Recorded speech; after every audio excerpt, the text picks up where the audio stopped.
Muy bien. A ver, me voy a sacar la pizarra. Esto de las caras, la anterior ya la vimos cuando hay alteraciones en el segmento ST.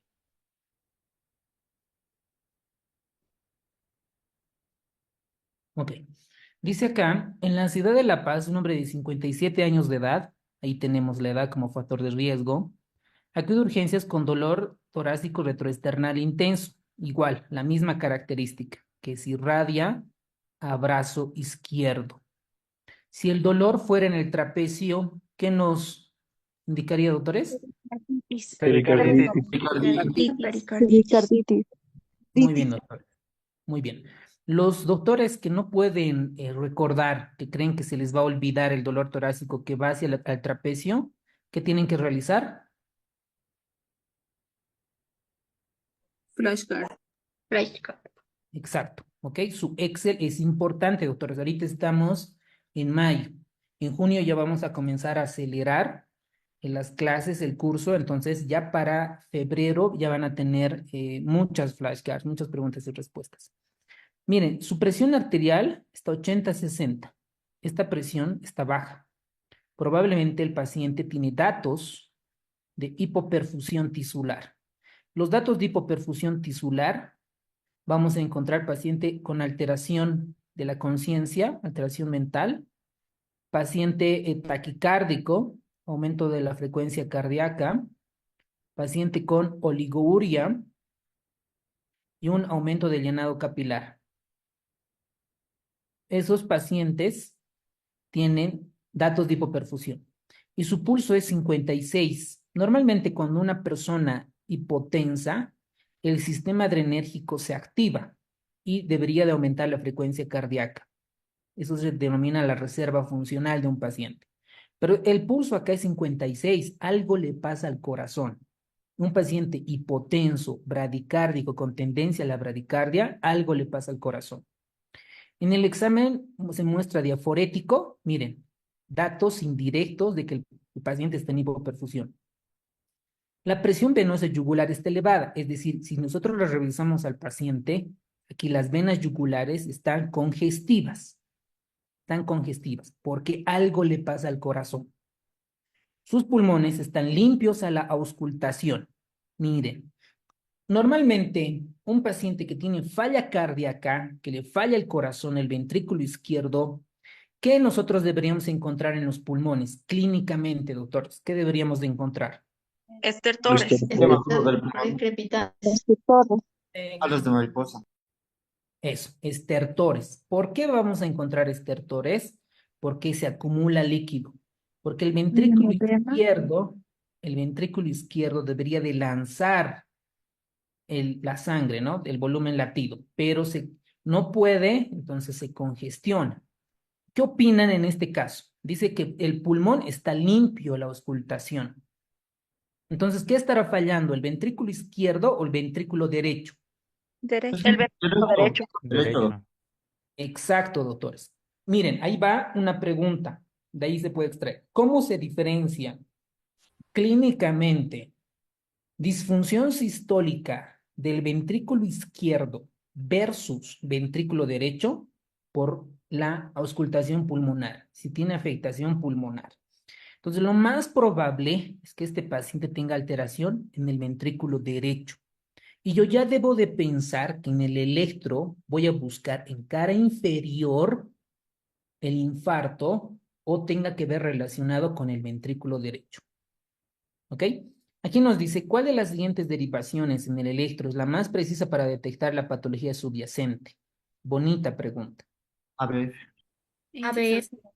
Inciso C. Entonces, B4F. para ver el ventrículo derecho, la mayor parte suele ser afectada la cara inferior. ¿Ok? Para los que no recuerdan, en la anterior clase vimos que el ventrículo derecho, ahí tenemos, ¿no? El corazón, y aquí está nuestro ventrículo derecho y el ventrículo izquierdo. Esta parte inferior es la que suele afectarse. Entonces, indirectamente afecta al ventrículo derecho. La pregunta es, en el electrocardiograma, ¿qué derivaciones ve la cara inferior? D2, D3 y ABF. D2, D3 y ABF. Eso, muy bien. Entonces, indirectamente nos están preguntando qué derivación voy a averiguar o se puede ver la alteración. ¿Ok? Entonces acá, D2, no hay la respuesta. No hay D2. D3, ahí está, tenemos, sí.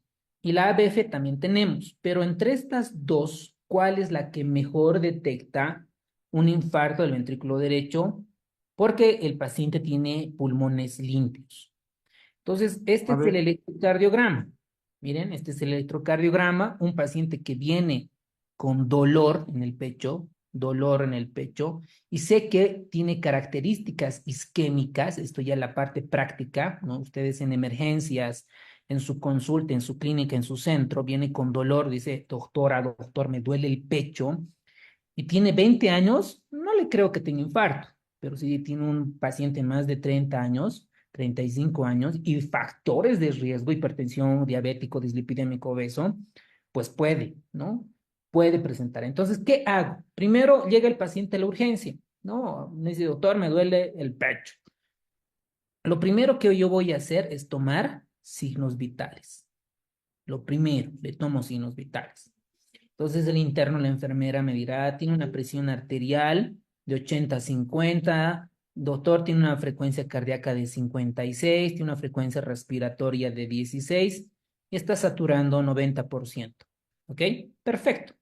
¿Qué hago? ¿Qué le pido a un paciente con dolor torácico? Aquí voy a anotar. Pueden activar su micrófono. ¿Qué le pido?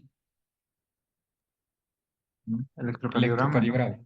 Menos de 10 minutos. Rayo X. Ecocardiograma, electro y después un eco. Eso, muy bien. cardíacas.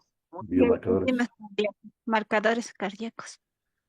Eso, muy bien, doctores. En capísimos. Principalmente, ¿no? Un paciente que viene con dolor, el protocolo dice que en menos de 10 minutos ya debería estar con un electrocardiograma de 12 derivaciones. ¿Para qué le pido rayos X? Para ver que ese dolor torácico pudiera ser extraisquémico, extracardíaco, neumonía, derrame pleural, un tromboembolismo pulmonar, para hacer diagnósticos diferenciales. Para eso le pido una radiografía de tórax.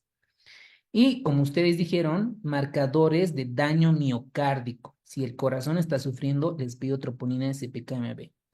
Si tienen un paciente, por ejemplo, que es oncológico, que ha viajado, tiene alto riesgo de tromboembolismo pulmonar. Entonces, este dolor de pecho podría ser de origen pleorítico y en ese caso sí me va a ayudar el dímero D. ¿Ok? Sí me va a ayudar el dímero D. Pero con electro, rayos X y troponina, principalmente electro, ya nos va a ayudar a ver qué pudiera tener el paciente. Entonces, veamos el electrocardiograma con todos los criterios de ritmo sinusal. Ustedes pueden entrar al ritmo de YouTube, cómo leer un electrocardiograma. Y fija a todos los que van a ser emergenciólogos, internistas, cardiólogos, anestesiólogos, les van a preguntar o tienen que saber cuáles son los criterios de ritmo sinusal. Esto es un tema de electro. Tienen que repasar cuáles son los criterios de ritmo sinusal. Me voy a saltar estos datos y vamos a buscar alteración del segmento ST, de la onda T, y voy a comenzar a identificar si tiene ondas Q patológicas. Veamos entonces en derivación B1, B2, que ve la cara septal. A ver, veamos, B1, B2. Entonces acá puede ser una imagen en espejo. Miren, su infradesnivel, un poco de infradesnivel, amputada la onda R. B3, B4, la cara anterior, miren, un poco de infradesnivel. ¿Ok? Aquí tenemos un extrasístole supraventricular.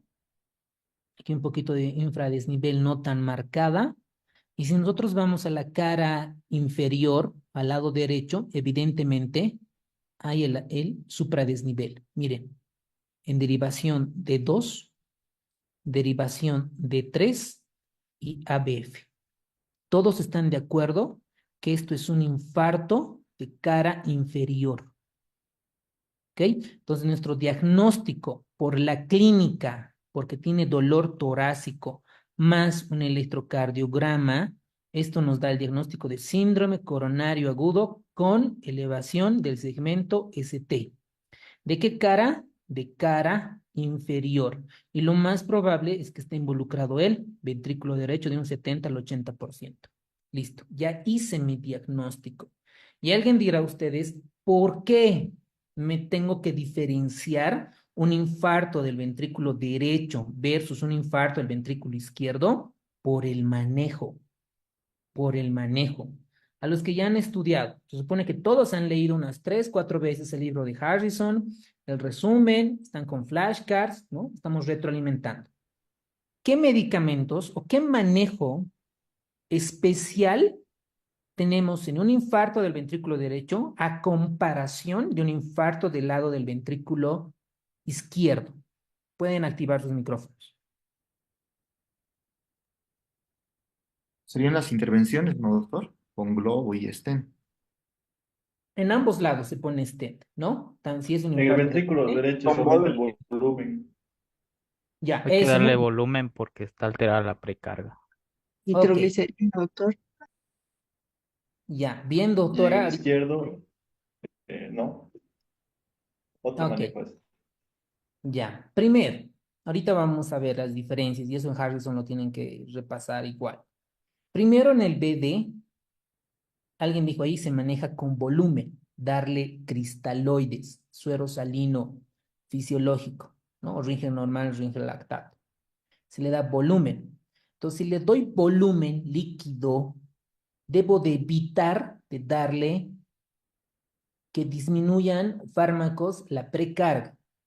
En este caso, diuréticos y en algunos casos la nitroglicerina.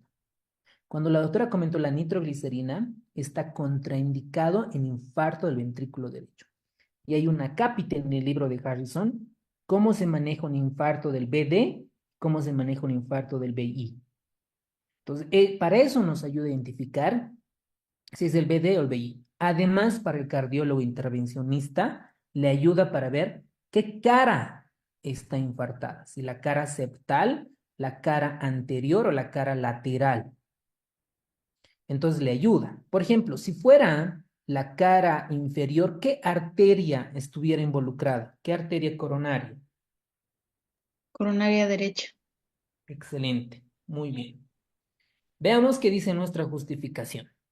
El diagnóstico clínico, miren, dice, clínico, ¿por qué? Porque los pulmones están limpios, no hay estertores. Cuando están limpios, lo más probable es que se trate de un infarto del ventrículo derecho. Todos hasta ahí han entendido. ¿Cómo se evidencia dolor torácico, la presión venosa yugular y no? Con campos pulmonares limpios, limpios. Los pacientes pueden presentar anomalías del ritmo desde la bradicardia. Miren, el paciente con cuánto de frecuencia cardíaca ingresó, con tendencia a la bradicardia, 53. ¿no? 53, 56, ¿no? Algo por ahí. Entonces, ya está con la tendencia a la bradicardia. Ahí tengo otro dato. Pulmones limpios, con tendencia a la bradicardia, lo más probable es que se trate de un infarto del BD. Y esta bradicardia puede ser bloqueos auriculoventriculares, hipotensión. Miren, el paciente tiene hipotensión. No le puedo dar furosemida, ¿no ven? Entonces, ahí en la hipotensión voy a optimizar con volumen. Voy a aumentar la precarga. ¿Cómo voy a aumentar la precarga? Con sueros. Preferentemente rigen lactato, rigen normal. Asimismo, otros signos también como insuficiencia cardíaca derecha, bla, bla, bla, ¿no? Aquí nos habla un poco de clínica, cómo están estos pacientes. Si sospecha el infarto agudo de miocardio del lado derecho, en el electrocardiograma es más sensible y específico, ya que la elevación del segmento ST va a estar más elevada, sobre todo en la derivación B4R, es decir, del lado derecho. Mayor a 1 milímetro, tiene una sensibilidad del 100% y una especificidad del 87%. Estos datos no me dice Harrison, porque esto ya es cardiología profunda, es ya de subespecialidad. Y tiene un valor predictivo de precisión del 92%. Entonces, en un paciente que tengamos alteración del supra o infradesnivel en D2, D3, ABF, voy a solicitar a la enfermera o al que esté realizando el electrocardiograma las derivaciones derechas. ¿Okay? Las derivaciones derechas. Y esto justifica realizar mayor investigación para ver si el paciente tiene realmente un infarto del ventrículo derecho. Entonces, acá, como habíamos dicho, ¿no? D2, D3, ABF, pero yo debo de solicitar derivaciones derechas. Por lo tanto, la respuesta es la derivación B4R. ¿Por qué R? The right, de derecha. ¿Ok? Por eso es la respuesta en ese tipo de pacientes. Porque me dice la más precisa. Cuando me dice preciso, me habla de test diagnósticos. ¿Qué estudios o qué parámetros nos habla de test diagnósticos los más óptimos? La sensibilidad, especificidad, valor predictivo positivo, valor predictivo negativo y los likelihood ratio. ¿Ok? Tanto positivos y negativos. Estos tests los deben de dominar para diagnóstico, comparando siempre con el gol estándar de cada patología. ¿Ok? Listo. Para eso, para los que no han comprendido, etcétera, tranquilos. Vamos a comenzar a repasar estos puntos. Entonces, el infarto agudo de miocardio, ¿alguien tiene su micrófono activado? Jimmy, Vaca, Lucy, Lucía, no sé qué es. Ahora sí. Entonces, estos datos de la parte epidemiológica no le den tanta importancia porque en los exámenes no han preguntado hasta ahora cuál es la prevalencia, cuál es la incidencia, no, no tanto, ¿ok? Pero sabemos que la mortalidad anual alcanza el 15%. Esto en nuestro medio puede ser un poco más alta.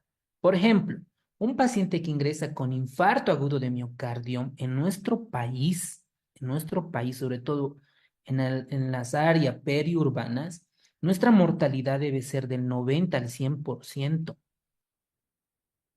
Entonces, ¿por qué? ¿Por qué en un paciente con infarto agudo de miocardio es tan alto en nuestro medio? ¿Qué opinan, doctor? Pueden activar el micrófono. ¿Por qué se mueren tanto? Que no se Por la Primero, realizan poca, diagnóstico. la reacción, doctor, ¿no? La reacción que no es inmediata y centros de El tiempo urgencia en que que van. necesita de distinguir si es el dolor para ir a La- los procesos de revascularización no se pueden hacer en el tiempo requerido, ¿no? Ideal. El tiempo puerta aguja es bastante amplio. exacto, el tiempo de puerta aguja, puerta balón, no llegamos. Primero, por la sociedad que probablemente no sepa reconocer un infarto. La gente de un estatus social alto probablemente reconozca por la educación, pero la gente del estatus social bajo, etcétera, no puede reconocer que se trate de un infarto agudo de miocardio. Lo mismo pasa con los eventos cerebrovasculares. Entonces, acá nuestra mortalidad es alta porque los pacientes llegan tarde. La mayoría de los pacientes que he visto en emergencias y en cardio, y ustedes también debieron ver, los infartos no llegan a tiempo. Dice, ¿cuándo le dolió el pecho? Ayer, antes de ayer, ¿no? Después de más de 12 horas. Entonces ya cambia el pronóstico. Por eso nuestra mortalidad es alta. Una variable. La otra es de que no todos los centros, no en todas las ciudades tenemos 24/7 una intervención coronaria. No siempre. Y aparte, los costos. ¿Quién puede costearse una intervención cardíaca, una terapia intensiva, los stents, el manejo? No todos se pueden pagar. Entonces es multifactorial, por eso nuestra mortalidad es alta. Y alguien diría, ¿hay estudios, no? ¿Hay estudios en nuestro medio que puedan evaluar estos puntos? Yo no los he encontrado. Lo que sí en algún residente vi es que hizo un estudio así observacional de tipo transversal, solo ver cómo se manejaban los infartos. ¿Al cuánto tiempo se hacía el electrocardiograma? Esto es un bonito estudio que lo pueden hacer de R1 al año. ¿Al cuánto tiempo se toma el electro? ¿Al cuánto tiempo están trombolizados? ¿Al cuánto tiempo ingresan a ICP? ¿No? Tiempos, tiempos. ¿Al cuánto tiempo vino el paciente con dolor? Entonces ya decimos, ¿no? En base a este estudio, en este hospital de tercer nivel, que es un centro de referencia en Sucre, Oruro, Cocha, La Paz, Tarija, Santa Cruz, Bení, estas son nuestras características epidemiológicas. Esta es nuestra realidad, ¿no? Es un diagnóstico, es un estudio bonito que aporta. Entonces nosotros diremos, ¿por qué has realizado el estudio? Entonces, hay algunos centros que ya tienen, ¿no? O un paciente que viene con dolor, ya a los 10 minutos ya tiene que tener el electro, ¿no? Y si no tenemos ISP, trombólisis al tanto tiempo. Entonces se activan códigos, ¿no? En el hospital donde trabajo ya tenemos una unidad de emergenciólogos, cardiólogos, intensivistas que hacen el protocolo cumplir, ¿cierto? Entonces, en cada uno de los hospitales igual puede hacer un diagnóstico con el objetivo de cumplir y luego hacer otro estudio post-intervención, cuasi experimental, para ver qué tanto se ha mejorado. Esto con relación, perdón que haya tocado el tema, pero es para ayudar a nuestros pacientes. Entonces, el diagnóstico provisional de un síndrome coronario básicamente se basa en el electro y clínica. Alguien, por ejemplo, algunos emergenciólogos en el chat, en el otro hospital que trabajo, decían, por favor, al laboratorio, estamos esperando troponinas, ya pues necesitamos los resultados. Pero al emergenciólogo hay que educarle a decir que no necesitas troponinas para trombolizarlo. Con la clínica, y si tienes una clínica de dolor torácico, opresivo, irradiado, y en el electro encuentras supradesnivel, no vas a esperar a la troponina, lo trombolizas, lo mandas y se al cardiólogo, ¿no es cierto? Y no esperas a que te lleguen las troponinas de ese PKMB para tomar conducta. Ahora, cuando no, si el electro está normal, ya, ahí el paciente, su dolor torácico es atípico, paciente diabético, ¿tienes dudas? Ah, pues ya, espera las troponinas. Pero actualmente las guías han salido ya hace unos pocos meses de la Sociedad Europea de Cardio para el manejo del síndrome coronario. Esto va para los emergenciólogos, intensivistas, cardiólogos, internistas. ¿Ok? Esos datos que les voy dando. La fisiopatología, creo que ustedes ya lo han visto en pregrado, no es difícil, simplemente que se obstruye una de las arterias. Todo este mecanismo fisiopatológico, ¿no? Que se rompe la placa aterosclerótica, que se forman las plaquetas, que se activa con el ADP, el colágeno, adrenalina, tromboxanos, vasoconstrictor, activación de los receptores 2B3 en la adhesión, agregación plaquetaria, bla, bla, bla, bla, bla, hasta que se van formando el trombo que va a ocluir, obstruir dentro de las arterias coronarias. Entonces, esta obstrucción de esta arteria coronaria puede ser por un émbolo, que es la causa más frecuente, ¿no ve? El trombo. Puede ser por anomalías congénitas, vasoespasmo, el Prince-Metal y trastornos generalizados. Incluso hay una clasificación que lo vamos a ver. ¿Qué factores de riesgo favorecen esto? Tabaquismo, hipertensión, dislipidemia. Entonces acá tenemos la cadena de supervivencia, que es la atención prehospitalaria.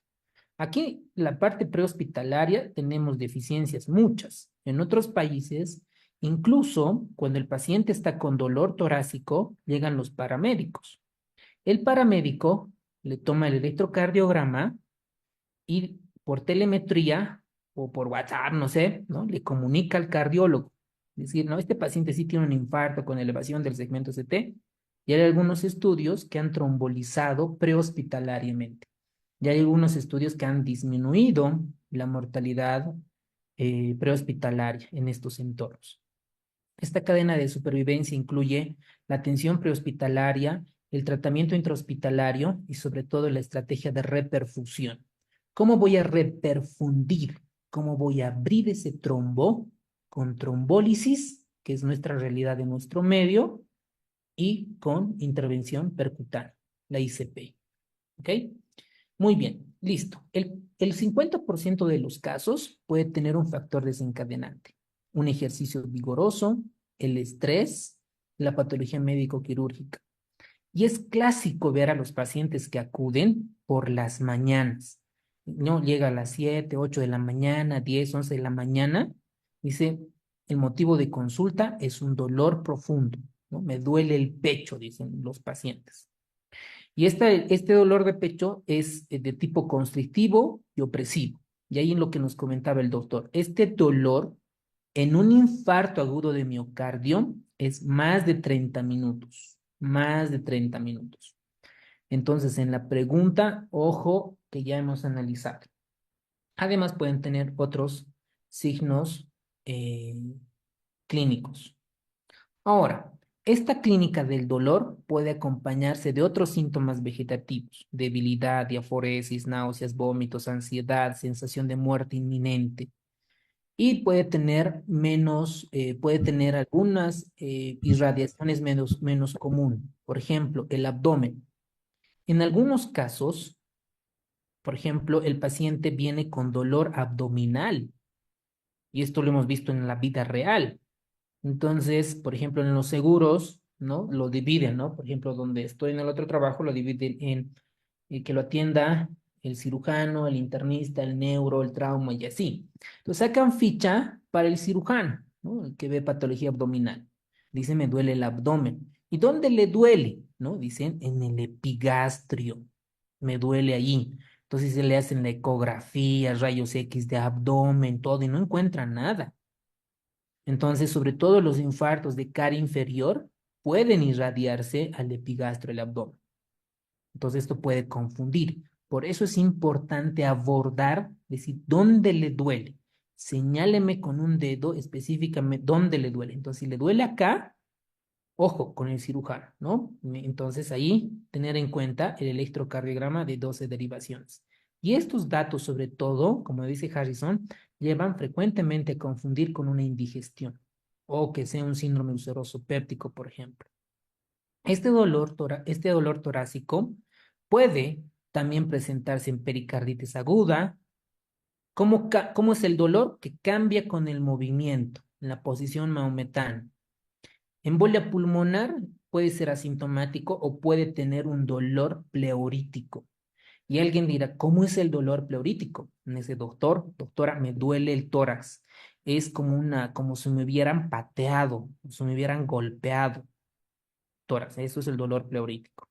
Disección aórtica, habíamos comentado que es un dolor desgarrante, desgarrante. Costocondritis. ¿Cómo es el dolor, doctores, de la costocondritis?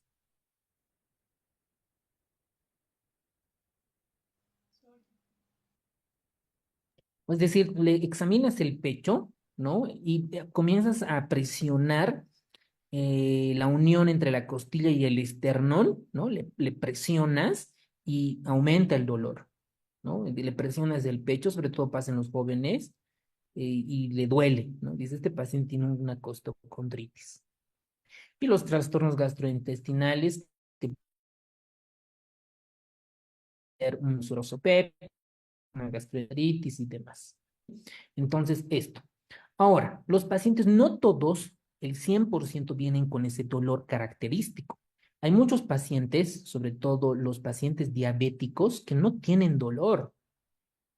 Vienen por desmayos, lo que decía la doctora, por equivalentes anginosos. Ese es el motivo de consulta. Nadie que se desmaya, ustedes ven en la calle o en otro lado, se desmaya una persona, dice, no, tiene un infarto. No, sabemos que la primera causa de síncope es de origen vasovagal, ¿no? Entonces, estos pacientes hay que investigarlos. Por eso es importante los antecedentes. Entonces, ok, señora, señor, ¿le duele el pecho? Ok, perfecto. ¿Desde cuándo? ¿Qué otra enfermedad tiene y qué toma o cómo se medica? Ah, no, doctor, tengo diabetes mellitus. Me trato con insulina NPH 2 en la mañana, 4 en la noche. Y algunas veces mi endocrinólogo me ha rotado a glargina. Listo, diabético, alto riesgo de complicarse. Y estos pacientes diabéticos no necesariamente vienen por este dolor, vienen por otros síntomas.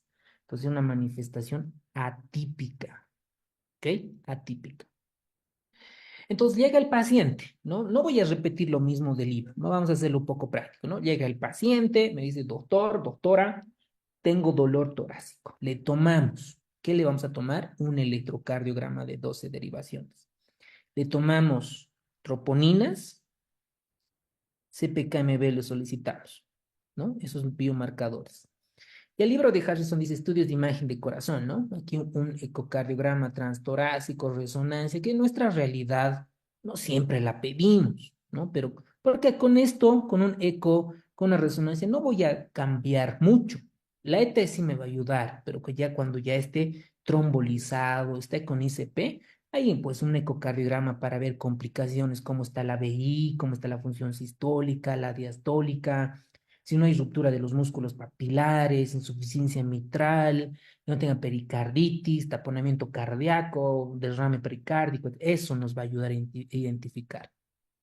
Ya, ahorita que son ustedes médicos generales, es ideal que hagan un estudio de posgrado de eco, sobre todo para los emergenciólogos, internistas, todo lo que es clínica.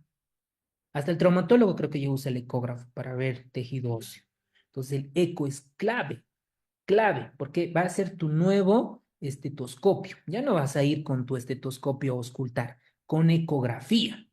A este paciente tiene disfunción sistólica del VI, tiene ruptura de la pared libre del ventricular. Esto con eco ya lo puedes ver. ¿Ok? Una recomendación. Si quieren hacer un estudio de posgrado, algún diplomado, hagan eco de una universidad que esté avalada por la universidad, ¿cómo se llama esto? La UAV, hay una entidad que regula todos estos para ustedes Pero, pueden ver. La CV, la CV. Cualquier posgrado que tenga CV, resolución ministerial por el Ministerio de Educación, vale. Y todos los diplomados tienen que tener 800 horas. Si tienes 799 horas, no sirve. ¿Ok? 800. ¿Por qué les digo? Porque pues he competido para un ítem hace un par de meses y pues todos los diplomados tienen que tener mínimo 800. ¿Ok? Y puedes tener, por ejemplo, en mi caso son 8 diplomados que yo tengo, unas 3 maestrías, pero en algunos convocatorios solo te hacen valer 2 o 3 diplomados. Tiene su límite como experiencia, ¿ok? Pero es importante comenzar a publicar y demás. Es una recomendación, ¿ok? Entonces, este electrocardiograma nos va a ayudar a identificar cómo está el corazón, ¿no? ¿Qué alteraciones eléctricas tiene? Y aquí tenemos la evolución cronológica.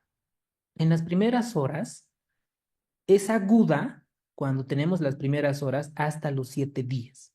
Es un síndrome coronario agudo. ¿Hasta cuándo? Hasta 7 días. Nadie la puede fallar.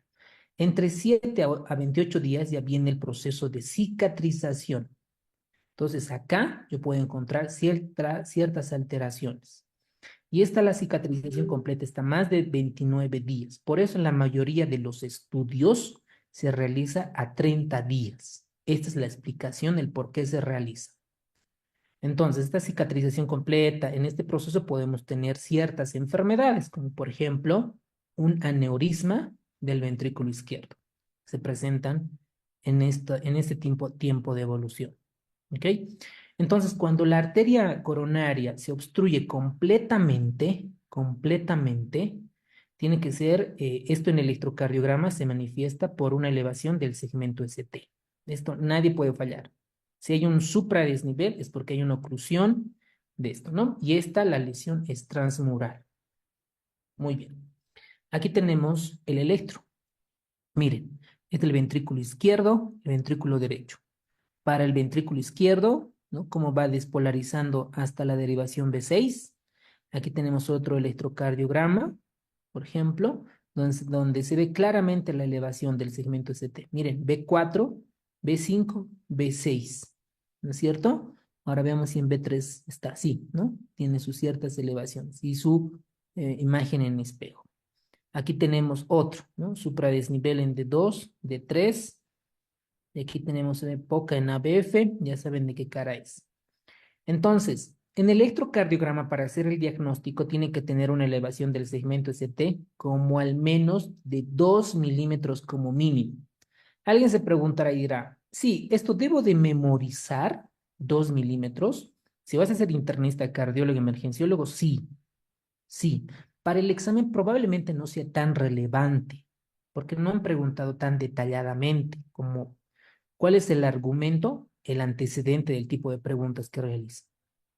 Y esta elevación del segmento ST tiene que ser en 2 derivaciones continuas, es decir, B5, B6, ¿no? B4, B3. No puede ser que exista una elevación en D2, luego en B1, por ejemplo, ¿no? O B6 en B1, no es contigua. Y un milímetro en dos derivaciones adyacentes a las extremidades. Claro. Y este electro, miren, la clínica y el electrocardiograma nos ayudan para el tratamiento de la reperfusión. ¿A qué quiero llegar? Que no necesariamente tengas que esperar o tengamos que esperar las troponinas para hacer un manejo de reperfusión, de destapar esa arteria coronaria. ¿Ok? Entonces, habíamos visto que primero comienza con una lesión subendocárdica. La lesión subendocárdica se traduce con infradesnivel del segmento ST. Cuando este ya es transmural, es supradesnivel del segmento ST. Este segmento ST ya se convierte en ondas Q patológicas. Una onda Q normal es esta. Onda P, Q, R, S y la T, ¿no? Ascenso lento y un descenso rápido. Entonces aquí tienen la onda Q, ¿ok? Onda Q normal. La onda Q patológica, vayan buscando ahorita, vayan googleando, ¿cuál es la definición de onda Q patológica? Onda P, onda Q patológica, estoy exagerando, la R y la onda T. Listo.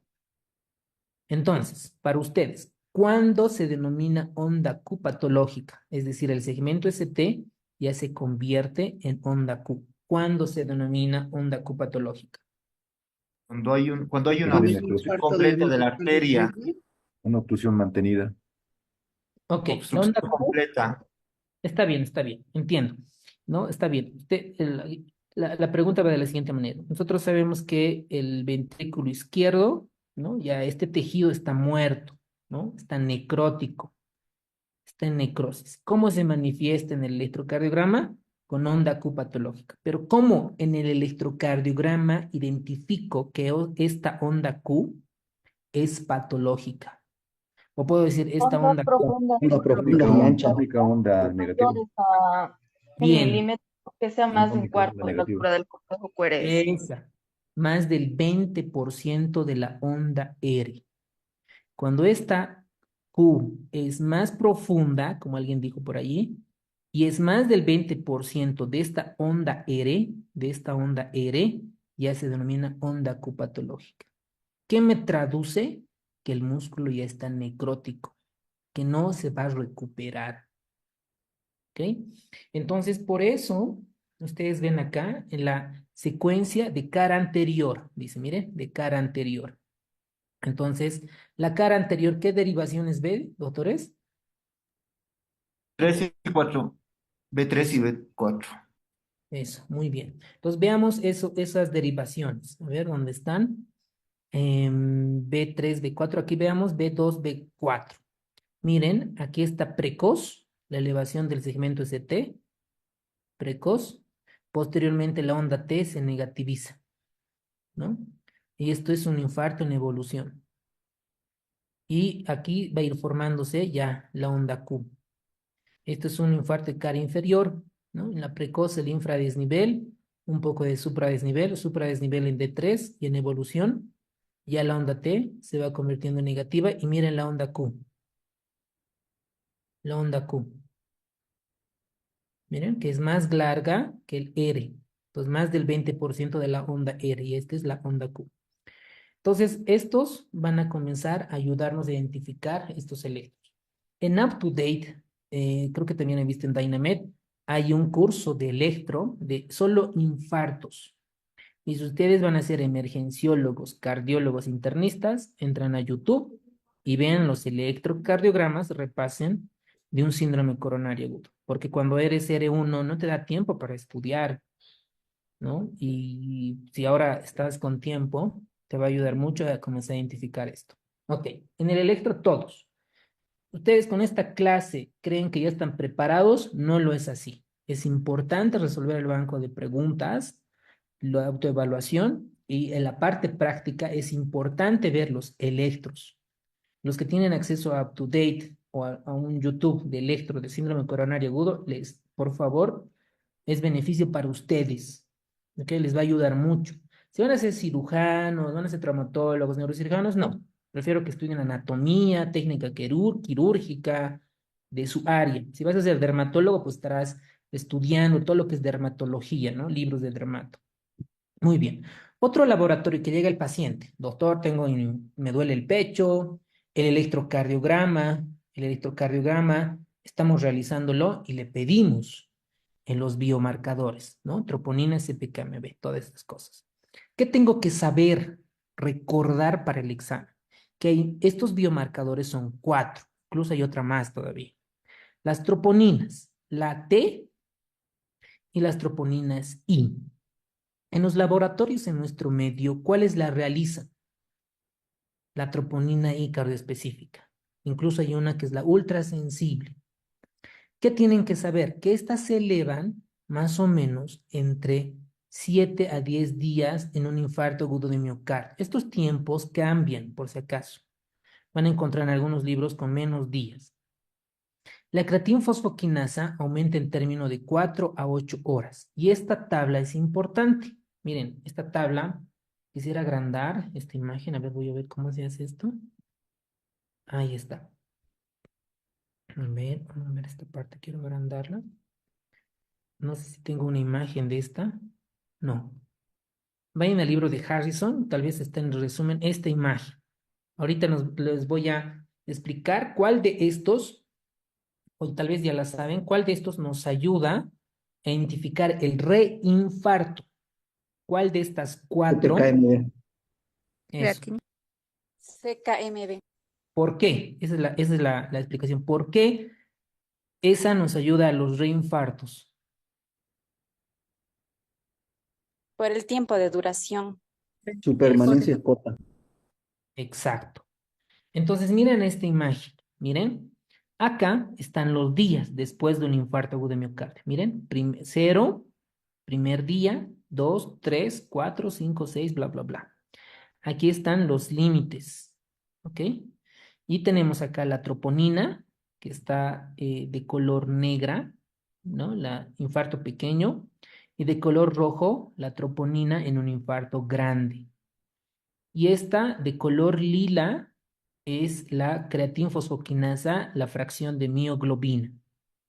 Entonces, la troponina vive más, miren, se eleva en un par de horas después del infarto y miren, alcanza, este de rojo, hasta 50 del límite del infarto.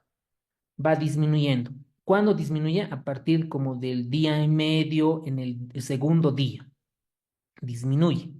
2 días está presente, 3 días está presente, 4 días está presente, 5 días está presente, hasta 6, 7 días, ¿no? Según esta imagen. Ahí, hasta ahí dura. Mientras que la CPKMB solo dura hasta 4 o 5 días, menos que la troponina.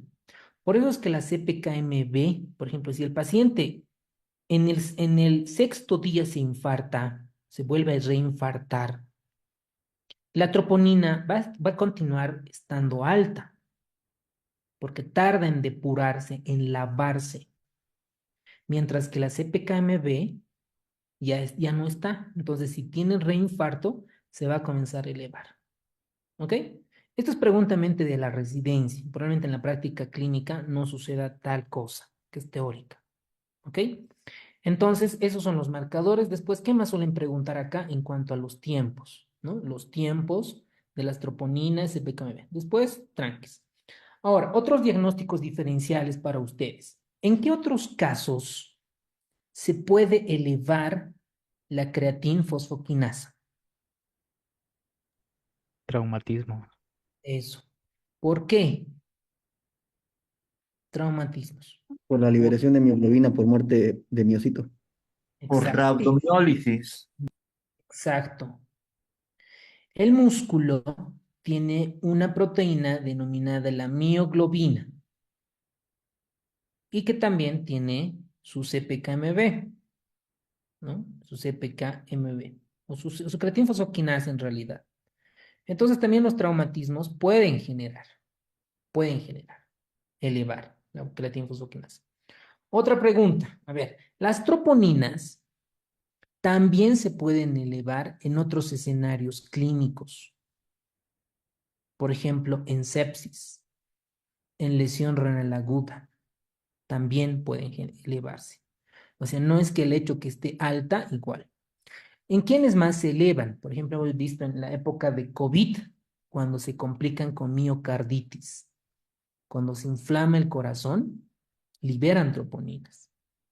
Pero el electrocardiograma no es un supradesnivel en dos derivaciones, es un supradesnivel en todas las derivaciones de origen cóncava y con alternancia eléctrica en algunos casos con derrame pericárdico. ¿Ok? Entonces aquí está, ¿no?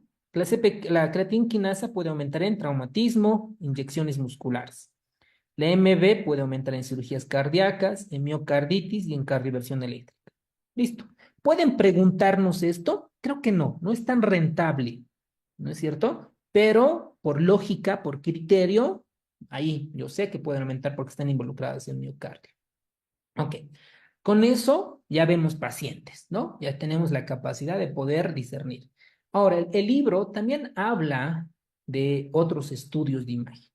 Y esto hacen los cardiólogos. También el emergenciólogo, el intensivista, el anestesiólogo lo hace de manera, como les digo, a ver, como una ecoscopía, porque los cardiólogos, sobre todo los ecocardiografistas, se enojan, ¿no? Pero dicen, ¿cómo van a ustedes utilizar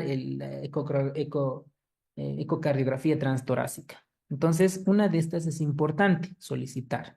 Solicitamos una ecografía bidimensional o en nuestro medio llamamos la ecocardiografía, ¿no?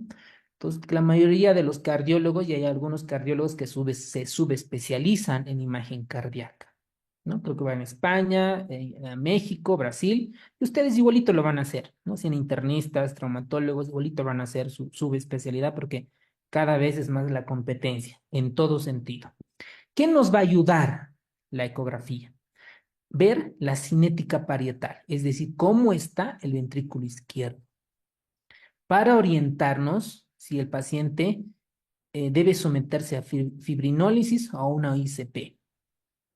Nos va a ayudar a identificar cómo está la fracción de eyección del ventrículo izquierdo para iniciar tratamiento con un inhibidor del sistema renina-angiotensina-aldosterona. ¿Para qué?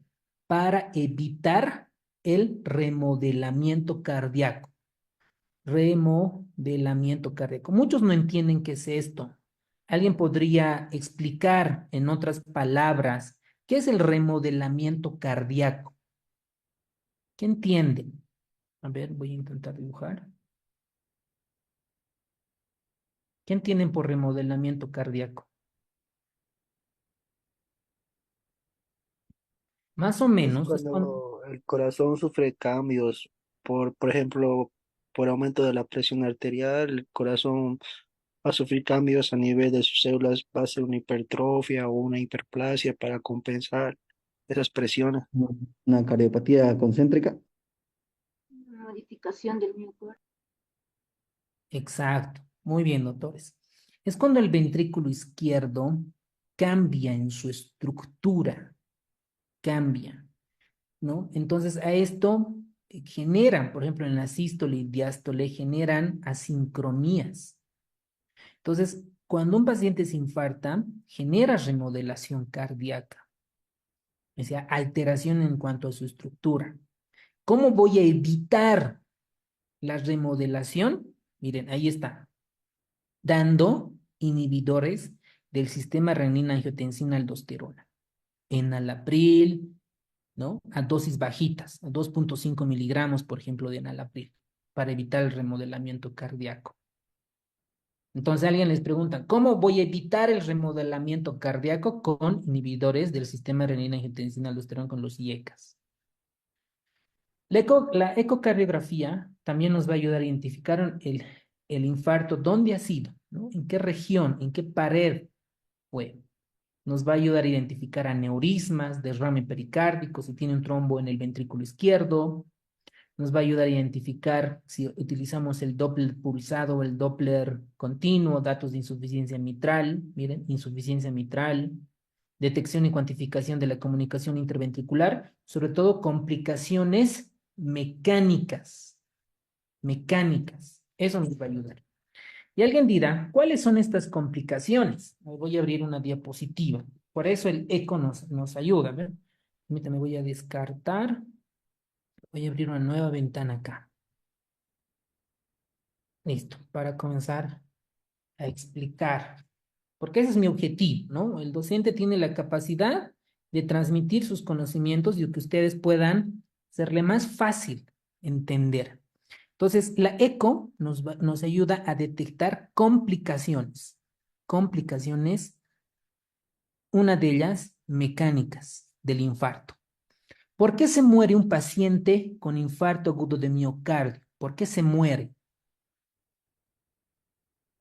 FB y arritmia. Arritmias malignas. Por arritmia.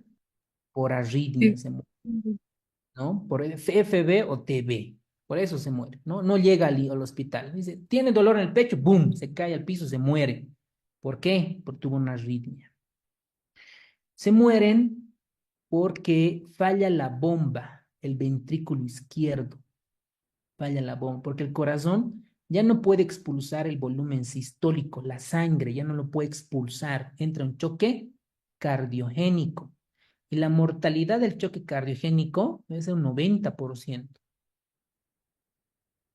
Y otra, se mueren por complicaciones mecánicas.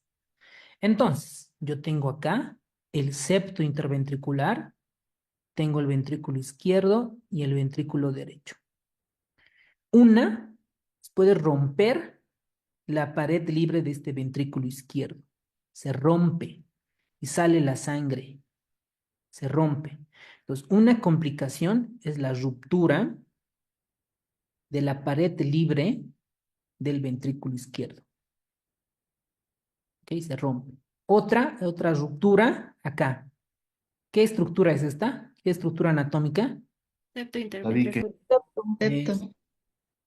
Eso, la ruptura del septo interventricular o del tabique interventricular, ¿no? Se rompe, porque está necrótico, pues imagínense un tejido muerto, necrótico, se rompe. Y esta sangre genera derrame pericárdico y llega a taponamiento cardíaco, muertes súbitas, ¿no? Otra complicación es la disfunción de los músculos papilares del aparato subvalvular. ¿Y qué genera acá? Insuficiencia mitral. Insuficiencia mitral. Eso, muy bien, doctores. Insuficiencia mitral. Otra, a ver, otra complicación mecánica. Ruptura libre pared, septo ventricular, músculos papilares. ¿Qué más me estoy olvidando acá? Creo que nada más. Esas son las complicaciones. ¿Cómo voy a detectar? Con electro no puedo, auscultando no puedo, con sinergia no puedo. Por eco. Por ET. Eso, para eso pedimos una ecocardiografía. Y por lo menos en Bolivia no he visto pacientes que hayan sobrevivido, ¿no? Ustedes han debido escuchar, yo me acuerdo cuando era internito, cuando he rotado la unidad coronaria, mi docente, una doctora, una cardióloga intensivista, teníamos un paciente con infarto, ¿no? Y me acuerdo pues, que estábamos dando aspirina, clopidogrel, ¿no? Y había entrado a intervención. Y yo le dije, pues, se ha salvado de la muerte al paciente, le decía, ¿no? Me decían, tengo 4 hijos y demás. Y creo que era como un viernes, sábado, y voy el día lunes, el paciente estaba muerto. Pero un paciente con Glasgow 15, buena presión, buenos signos vitales, y estaba muerto. Entonces, ¿a qué quiero llegar? Un paciente que haya sufrido un infarto puede morirse cualquier rato. Y esto es muerte súbita, por todas estas razones que hemos comentado, ¿no? Un paciente cardiológico es un paciente cardiológico que puede morirse en cualquier momento, incluso con las valvulopatías como una estenosis aórtica grave, ¿no? Muy bien, eso es nuestra realidad, ¿no? Hasta ahí llegamos. Muy pocos centros hacen estos estudios, nuestra realidad. Imágenes, estudios con radionucleócidos, imágenes de perfusión con sestamibi, rasteogramagráficos, ventriculografías, resonancia magnética cardíaca. Muy pocos lo realizamos.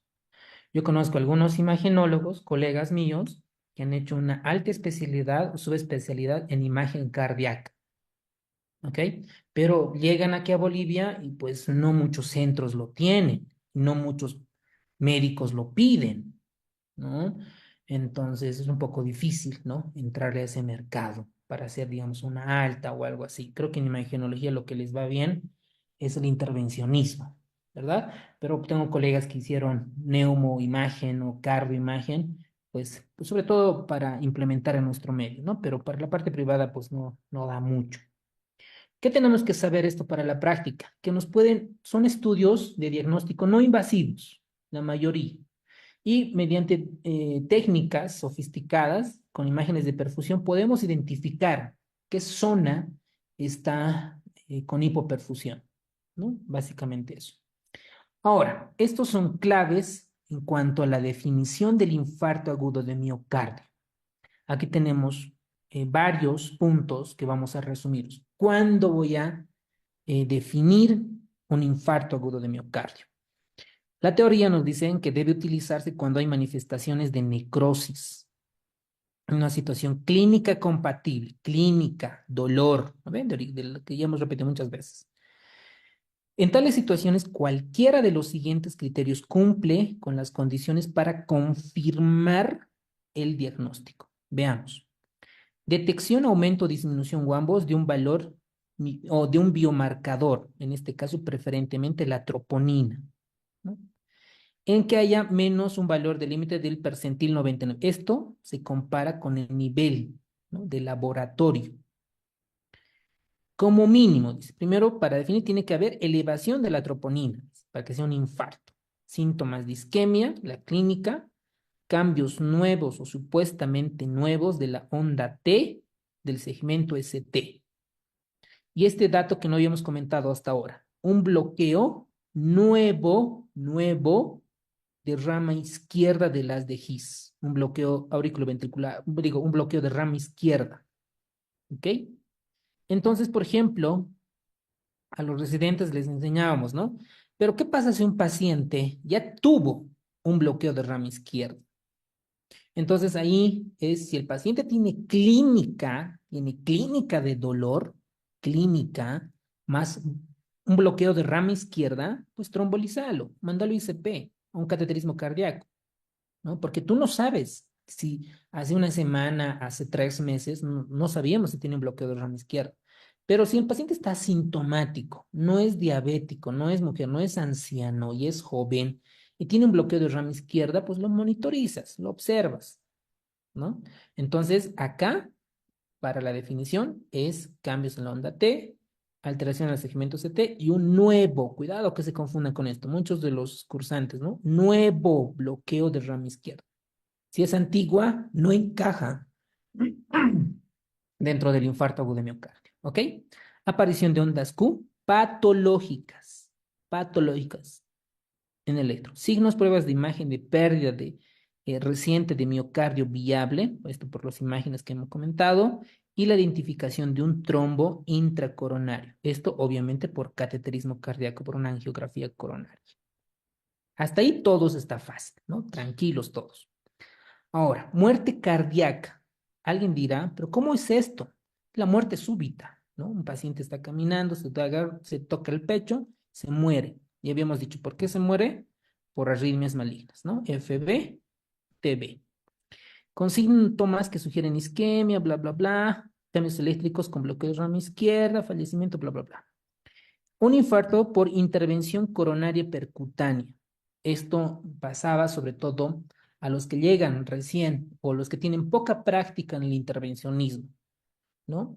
Entonces, esta se define de forma arbitraria como el incremento de los valores de la troponina C por 5 en un percentil 99 del límite superior de la normalidad que tenga el antecedente, ¿no?, de intervención, y estos requieren que los síntomas sean sugerentes de un infarto, cambios isquémicos nuevos en el segmento ST, en el electro, datos angiográficos congruentes, sobre todo cuando está obstruida las arterias coronarias, o la demostración por imagen, ya sea ecoresonancia, de un miocardio o pérdida reciente del miocardio viable.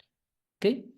Luego tenemos otras, ¿no? Las trombosis de la endoprótesis, estos Principalmente ocurre en un paciente que haya sometido a una intervención percutánea y que dentro del stent, ¿no?, esté otra vez con trombosis. La colocación del injerto de la arteria coronaria, esto es un bypass, ¿no?, una revascularización coronaria. Entonces, en estos escenarios clínicos ya tenemos la definición del infarto agudo de miocardio. ¿Ok?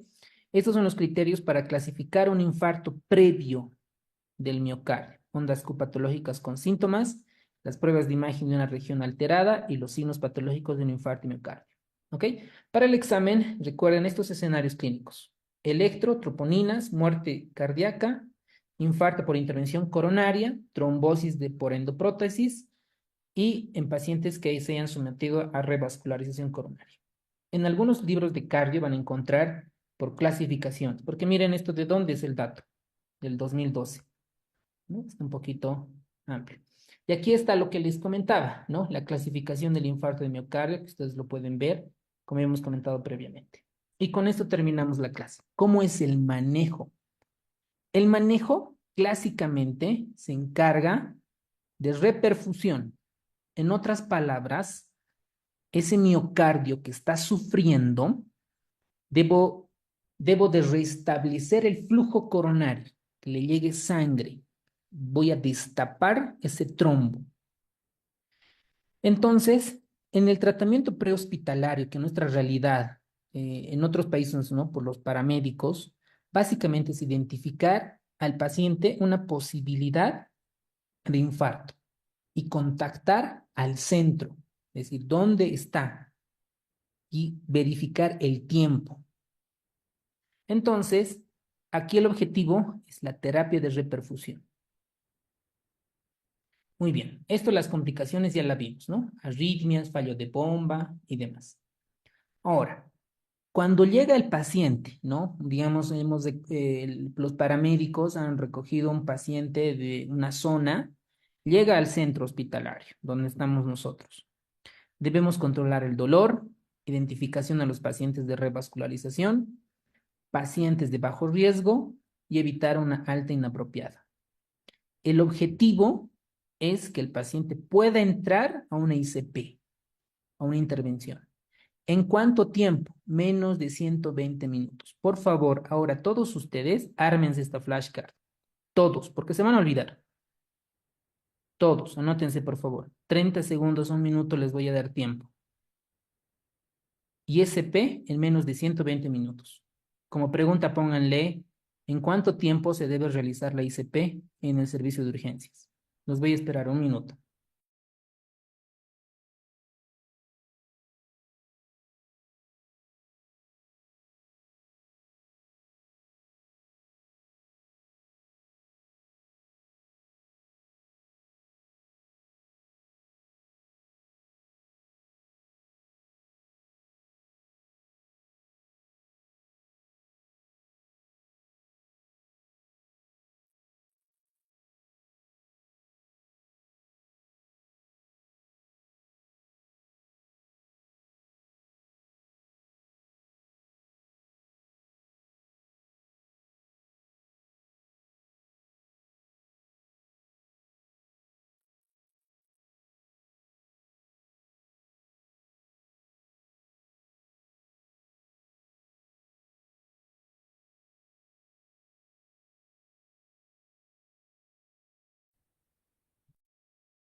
Ok, entonces llega el paciente a la urgencia, le tomamos el electrocardiograma y llegamos al diagnóstico, ¿no? Tiene un infarto agudo de miocardio con elevación del segmento ST. ¿Qué hacemos? Le tomamos signos vitales, el electro, bla, bla. Ya, hemos llegado al diagnóstico. Síndrome coronario agudo con elevación del segmento ST. Perfecto. Cuidado, algunos me preguntan, ¿pero cuál es la diferencia con un infarto agudo de miocardio y con elevación del segmento ST? Es lo mismo. ¿Ok? Entonces, ¿qué tenemos que hacer? Primero, que el paciente tenga que entrar a una ICP. Pero bien, doctor, mi paciente no tiene plata, no tiene 4.000, 5.000 dólares. ¿Qué vamos a hacer? ¿No? Pero eso es tu objetivo, eso es pregunta de examen. ¿Ok? Después, darle oxígeno, tomamos signos vitales, le administramos oxígeno si lo necesita. Uno, hasta la cuatro. Jessica, ¿cuál es tu pregunta? No, está, ¿no? Jessica, desactiva tu micrófono.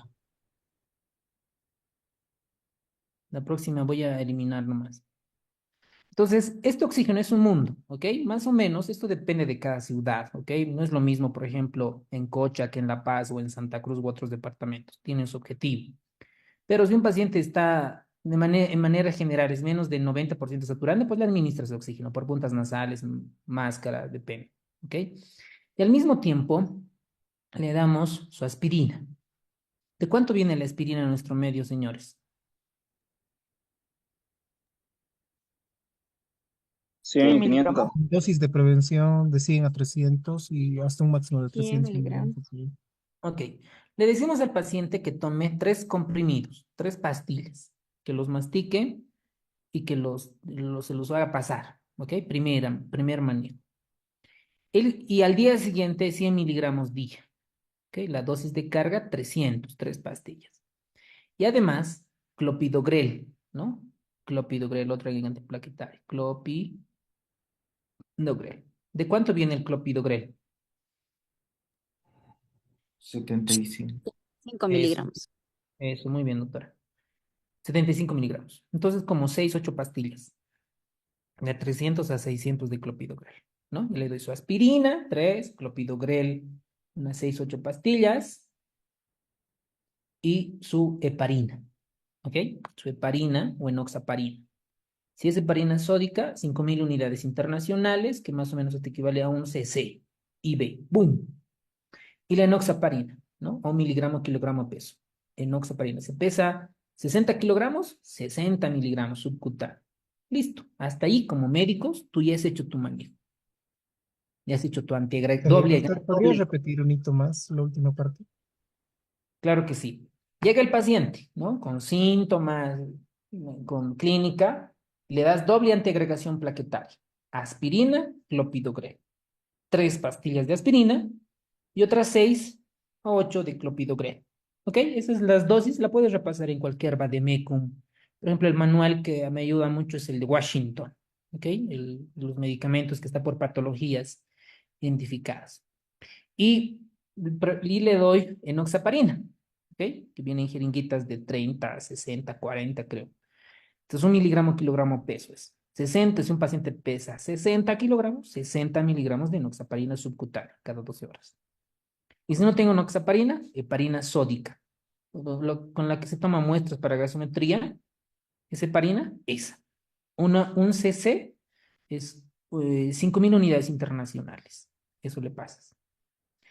Y después el manejo no se queda ahí, ¿no ve? Tenemos que administrarle beta bloqueantes, IECAS, algún antiarrítmico si presenta arritmias, monitorizarlo. Eso es clave, señores. Llegas al diagnóstico, lo pasas a la urgencia, lo monitorizas, ¿no? Está con tu... ¿Por qué?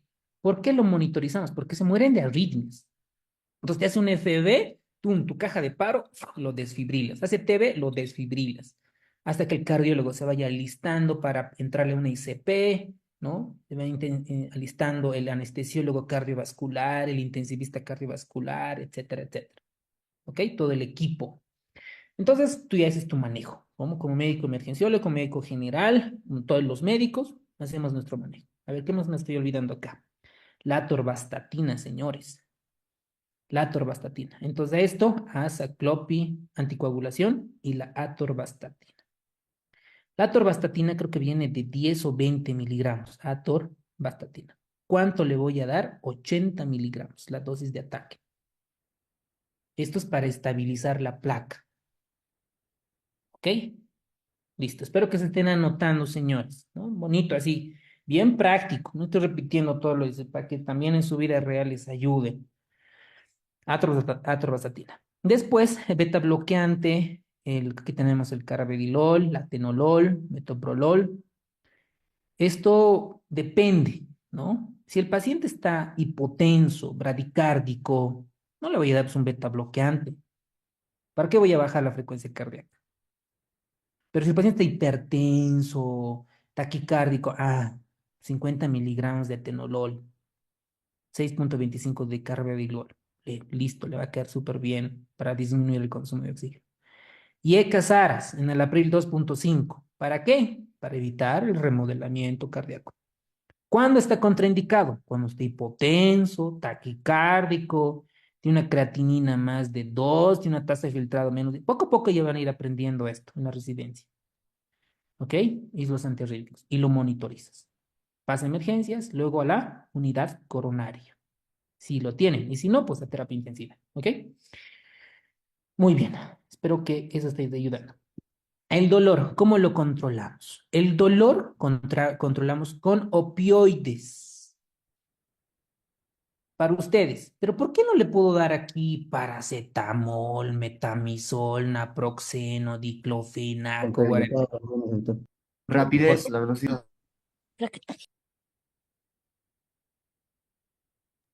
Por la rapidez, la velocidad. Pienso Ya, rápido.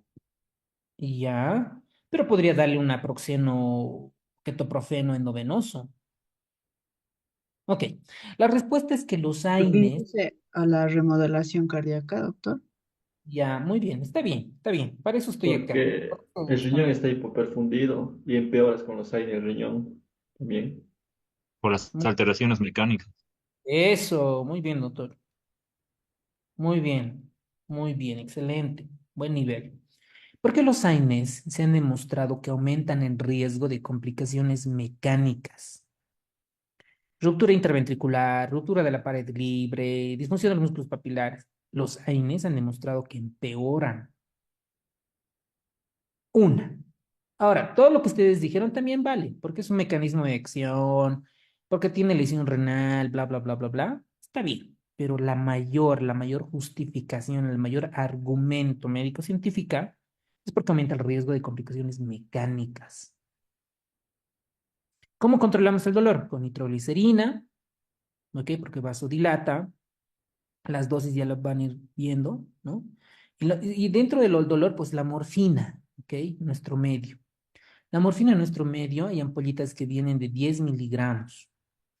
Esto normalmente preparamos en solución decimal. Entonces, en una jeringa, ¿no? Cargamos 8 o 9 ml de fisiológico y el resto 10 miligramos, ¿no? Digamos, esto viene, si viene en un ml, pues cargarás 9 de fisiológico y un ml de morfina. Entonces, tienes una solución decimal, ¿no?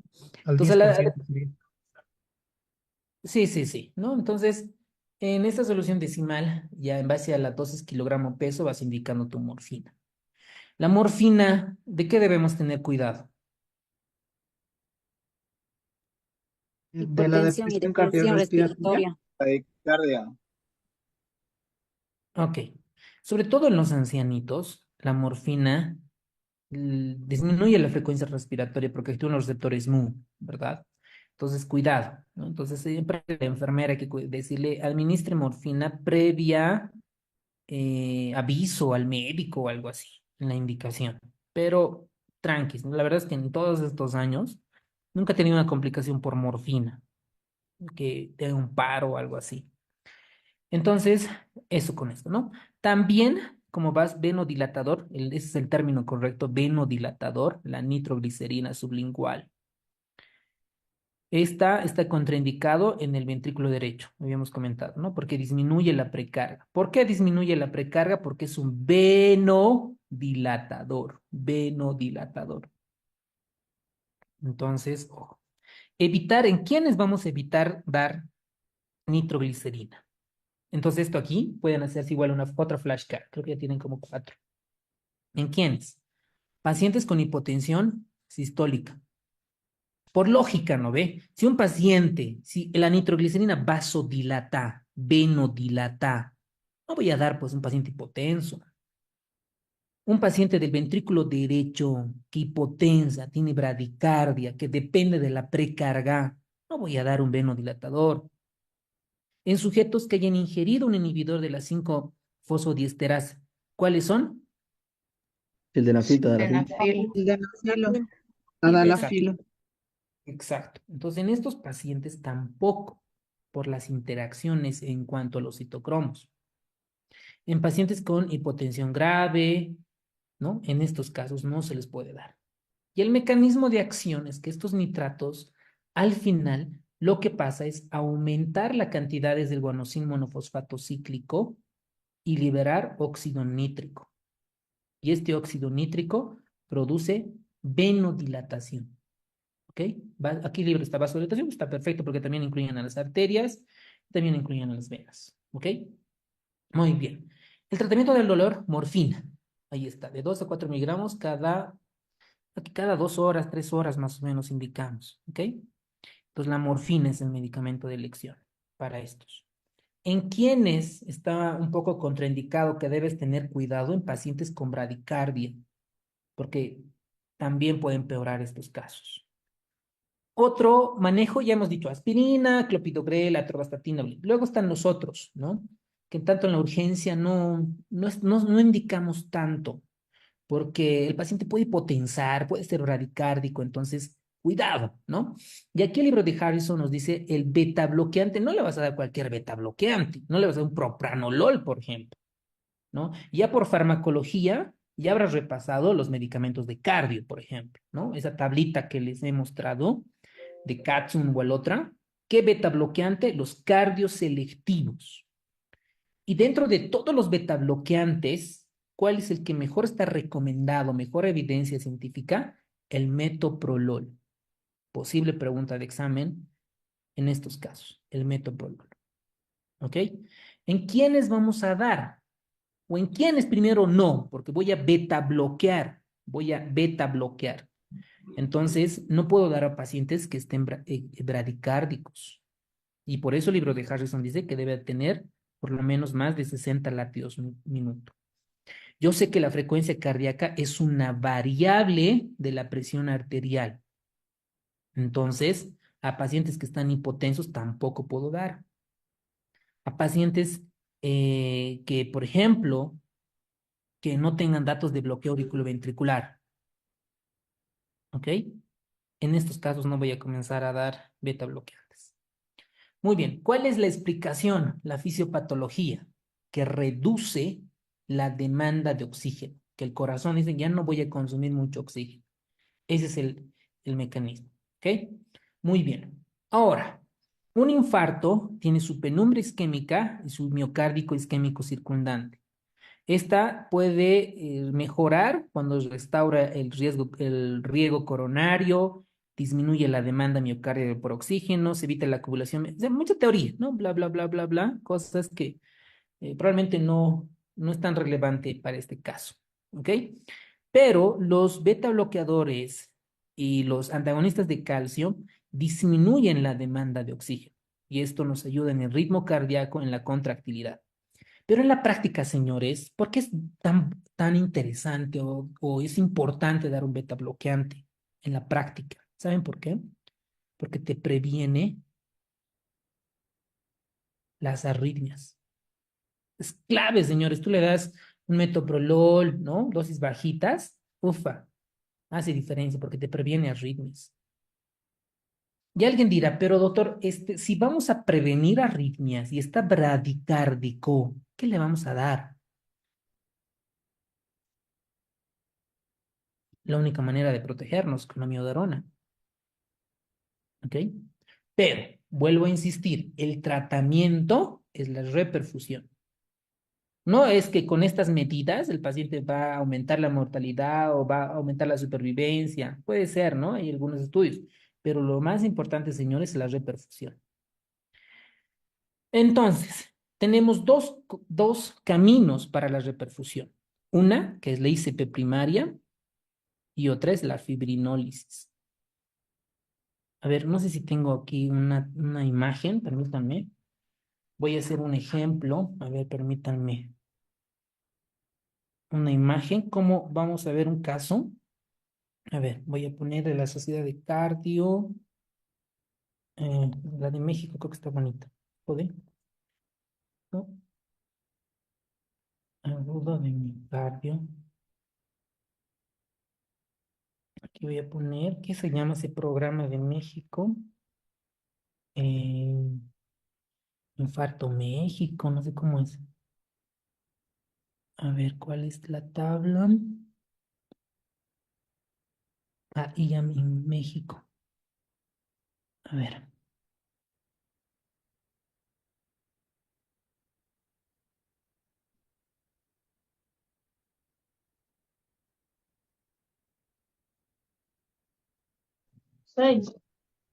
Ya, esta es una imagen.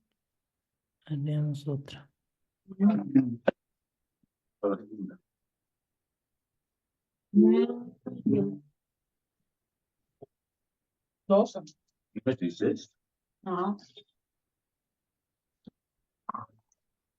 Derecha, full, boca, tres.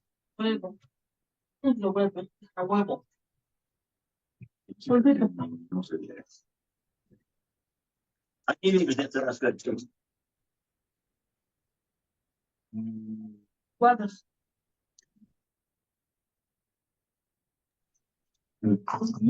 Panza.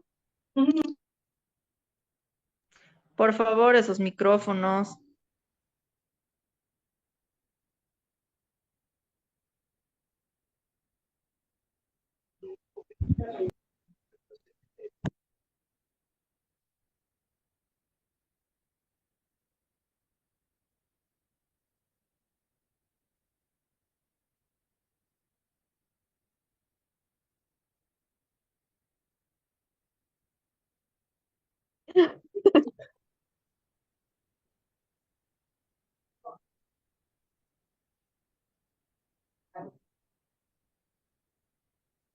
¿Pueden ver mi pantalla? No todavía. No, doctor. No, doctor, no se ve. Ok, ok. Ahí estoy, ya estoy compartiendo. Miren, por ejemplo, ahora sí, se puede ver tal vez. Sí, Sí, ahora doctor. sí. Ya, miren esta imagen. Esta es un poco fuera de Harrison, pero es para que en su práctica lo les ayude. A ver, acá he encontrado esta. A ver, este es el manejo del código de infarto del Seguro Social de México, que han tenido mucho éxito en su manejo, que habla un poquito de su epidemiología, cuántos centros tienen de código de infarto. Miren acá, se van comunicando con el cardiólogo por telemetría, o sea, por Zoom, ¿no? Por WhatsApp o como quieran. Y este esquema, a ver, no sé si lo puedo agrandar. Ahora sí, miren. A ver, voy a hacer un ejemplo con La Paz, ¿ya? Y alguno de Santa Cruz y otro de Cocha. Digamos, a ver, que en La Paz estamos en Caranavi, ¿ya? Estamos en Caranavi y en Caranavi hay un paciente con sospecha. Viene por dolor precordial, dolor torácico. Y nosotros le preguntamos cuándo, ¿no? O sea, ¿cuánto tiempo? Me dicen 3 horas, 3 horas, doctor, me duele el pecho. Entonces, lo ideal es menos de 12 horas, ¿no? Y le hacemos el electro, ¿ok? Le hacemos el electro. Y confirmamos que es un infarto de miocardio con elevación del segmento ST, ¿ok? Pero estoy en Caranavi, ya, eso es un escenario. El otro escenario es en la ciudad de La Paz, ¿no? En plena ciudad hay un paciente con infarto, paciente 2, ¿ok? Entonces, en el primer paciente, decimos, ¿hay facilidad de ICP? En Caranavi no hay. Y de Caranavi a La Paz, ¿cuánto tiempo será? Unas 5 horas, 5 horas. ¿no? 5 horas. De 4 a 5 horas. Entonces, no tenemos facilidad de ICP, ¿no? Tenemos un hospital donde no contamos ICP, no hay un cardiólogo intervencionista. Y nos preguntamos, al paciente, nuestro objetivo es llevarle a un centro que tenga ISP, digamos a la clínica A, aquí de la zona sur, o a un hospital de por Miraflores que tiene su ICP, ¿ok? Pero no alcanzamos a tiempo y nos preguntamos, ¿se puede trasladar en menos de 90 minutos? Decimos, no. Estamos en Caranavi, donde no tenemos ICP y el traslado es más de 90 minutos, más de hora y media. ¿Qué hacemos? Damos terapia fibrinolítica. Tenecteplasa, alteplasa, bla, bla, bla. Aquí hay una tabla de dosis. Y el tiempo, cuando yo decido como médico, decir, este paciente se tiene que trombolizar, se tiene que fibrinolizar, el tiempo de puerta aguja tiene que ser menos de 30 minutos. ¿Ok? Entonces, este tiempo le hago un electro. Cuando yo administro el tenecteplasa, alteplasa, le hago un electrocardiograma de 12 derivaciones y tengo que encontrar datos de reperfusión. Por eso aquí me dice, ¿exitosa? Sí, entonces tengo que encontrar datos de reperfusión. Y eso es pregunta de examen. ¿Cuáles son los datos de reperfusión? El ritmo idioventricular, que está como banco de preguntas en nuestra plataforma, que disminuye el 50% del segmento ST y que el paciente no tenga dolor torácico. Al menos esas tres para decir el paciente está reperfundido. El paciente tiene dolor, el supradesnivel continúa, se está chocando el paciente, sí o sí, va a morir ahí o tiene que ir a una ICP. Entonces yo quisiera saber, por ejemplo, nuestro medio, no sé, digamos que estoy en Sucre, de todas las terapias fibrinolíticas, ¿cuántos sobreviven? ¿No? Sería un dato interesante. Ok, eso es el manejo. ¿Qué tienen que recordar acá? Menos de 90 minutos. El tiempo. ¿Ok? Ahora, el caso 2 es en plena ciudad de La Paz, tenemos un paciente con infarto. El paciente tiene la posibilidad de pagarse o tiene seguro. ¿Ok? Cualquier seguro que le cubre una ICP. Entonces decimos, ¿el paciente está disponible para ICP? Sí. ¿Ok? Entonces la ICP, le hacemos la ICP primaria y aquí tiene el tiempo de puerta balón. ¿Cuánto debe de ser? Menos de 90 minutos. ¿Ok? Entonces, o digamos que estamos un sábado, ¿no? Como a las 8 de la noche. Estamos en la ciudad de La Paz. ¿Cómo está la ICP? ¿Tiene el hospital? Sí, tenemos ICP, pero no está disponible porque el cardiólogo, el que hace la intervención, no está en su horario de trabajo. Y el paciente no puede pagarse. No puede pagarse y a pesar de que tiene su seguro, no puede pagarse, no disponible, dice, ¿no? Tampoco le podemos trasladar a, no sé, o a Cocha, o a Santa, o a Chile, que muchos se van a Chile, o a Brasil, o algo así, ¿no? Entonces no pueden, no está disponible, entonces este paciente igual lo fibrinolizamos. Entonces nuestra realidad es que la mayoría de nuestros pacientes se van a fibrinolizar por estos tiempos. ¿Ok? Entonces, estos términos de puerta balón, puerta aguja, pueden memorizar, aunque son términos, conceptos un poco antiguos. ¿Ok? A ver, ¿qué más hay acá? Aquí habla un poco, ¿no? De los tiempos. ¿Cuánto se debe realizar la puerta electrocardiograma? 10 minutos. Puerta aguja, miren, 90. Puerta balón. Esos son los tiempos de antes, el piloto y la meta. Y esto es lo que tenemos que saber, lo que está de verde. Por ejemplo, estos mexicanos han hecho su estudio, ¿no ve? ¿Cuánto hacían puerta electro, puerta aguja, puerta balón? Pero eso es su meta. Puerta electrocardiograma, menos de 10 minutos. Puerta aguja en trombólisis, menos de 30 minutos. Y puerta balón para ICP, menos de 90 minutos. ¿Ok? ¿Alguien tiene alguna pregunta con esto? Esto es importante para el manejo de un paciente con infarto.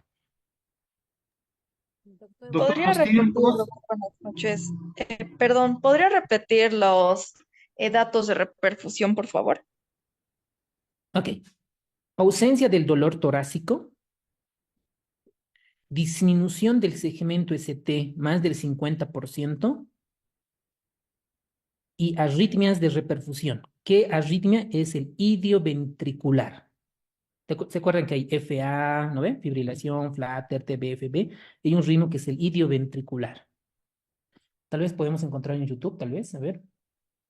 Aquí vamos a encontrar en YouTube arritmia de reperfusión, vamos a buscar. Arritmia de reperfusión. A ver. Arritmias de reperfusión, dice. Cabe clase de terapia de reperfusión, arritmias en 15 minutos. A ver, esta parece que. Esta.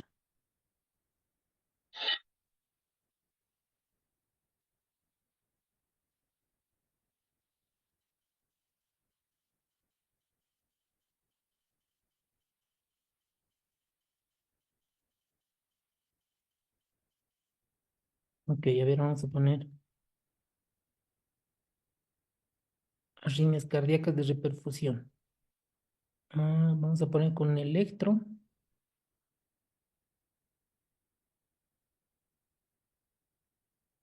Aquí está. Ritmo idioventricular acelerado. Ese es el ritmo de reperfusión o arritmias de reperfusión. A ver, otra. Aquí están los criterios de reperfusión, ¿no? Disminución del supradesnivel a los 90 minutos, 50% en la anterior, 70% en la cara inferior. Cambios en el QRS, arritmias de reperfusión. Mira, ritmo idioventricular acelerado. 50%, pero también hay otras arritmias, ¿no? Bradicardia sinusal, FB, TB. Y aquí habla un poco de biomarcadores cardíacos. Eso, doctora. ¿Está bien, doctora? Sí, doctor, muchas gracias. Excelente. Bueno, ya estamos terminando. Perdón por comentarles esos datos. Ok, entonces a un paciente con infarto hacemos ese manejo, ¿no? Le damos ICP primaria, depende, ¿no ve? Depende si este lugar, ¿no? Si tiene tiempo. Y fibrinólisis, la mayoría de nosotros. ¿Ok? Muy bien. Ahora, acá la fibrinólisis, ¿dónde estás? ¿Dónde estás? Ok. Esta fibrinólisis se evidencia o se valora qué tanto se ha desobstruido las arterias coronarias. Y aquí tenemos el famoso TIMI. El TIMI es para valorar qué tanto de obstrucción tiene. Bueno, un grado cero es la oclusión total. A ver, esto es mejor siempre con esquema. Aquí deberíamos de poner un esquema. Ok, aquí vamos a poner flujo TIMI, ¿no? Esto se hace por angiografía. Deberíamos poner, a ver, aquí tal vez como imagen el GIF, ¿no puede ser? Algo así, no me acuerdo. Hay una forma de valorar los flujos. ¿Dónde está? O flujo TIMI vamos a buscar en YouTube para que ustedes puedan valorar cómo se valora, ¿no? ¿Cómo está?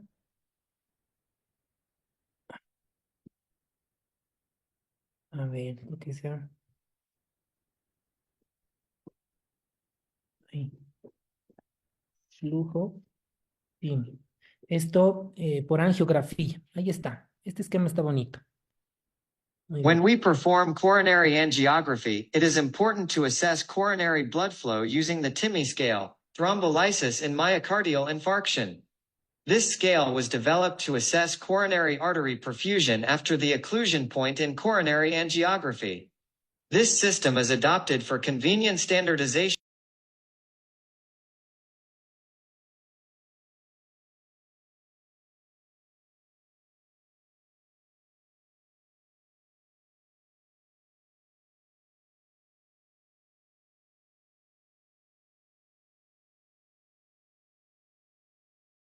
En mi clase, estoy escuchando. Dame. Venga, estás obsesionada.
No se escucha, doctor. Sí, ya está. Ya la vimos, ¿no? Entonces, básicamente es para ver qué tanto está obstruida los flujos TIMIs. Entonces, eso se evalúa después de la fibrinólisis. Y la valoración ecográfica nos ayuda a ver el TIMI para ver qué tanta eficacia tuvo la fibrinólisis. ¿Y con qué vamos a fibrinolizar? A ver, ahí va unas preguntas de la residencia que he visto en otros exámenes a nivel internacional.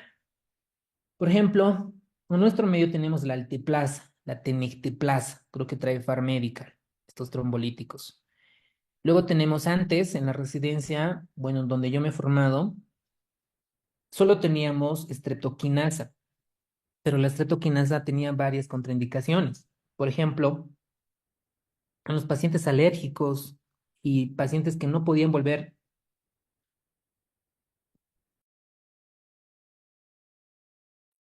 que tenían alergias y que no podían recibir durante cierto tiempo otra vez la streptokinasa.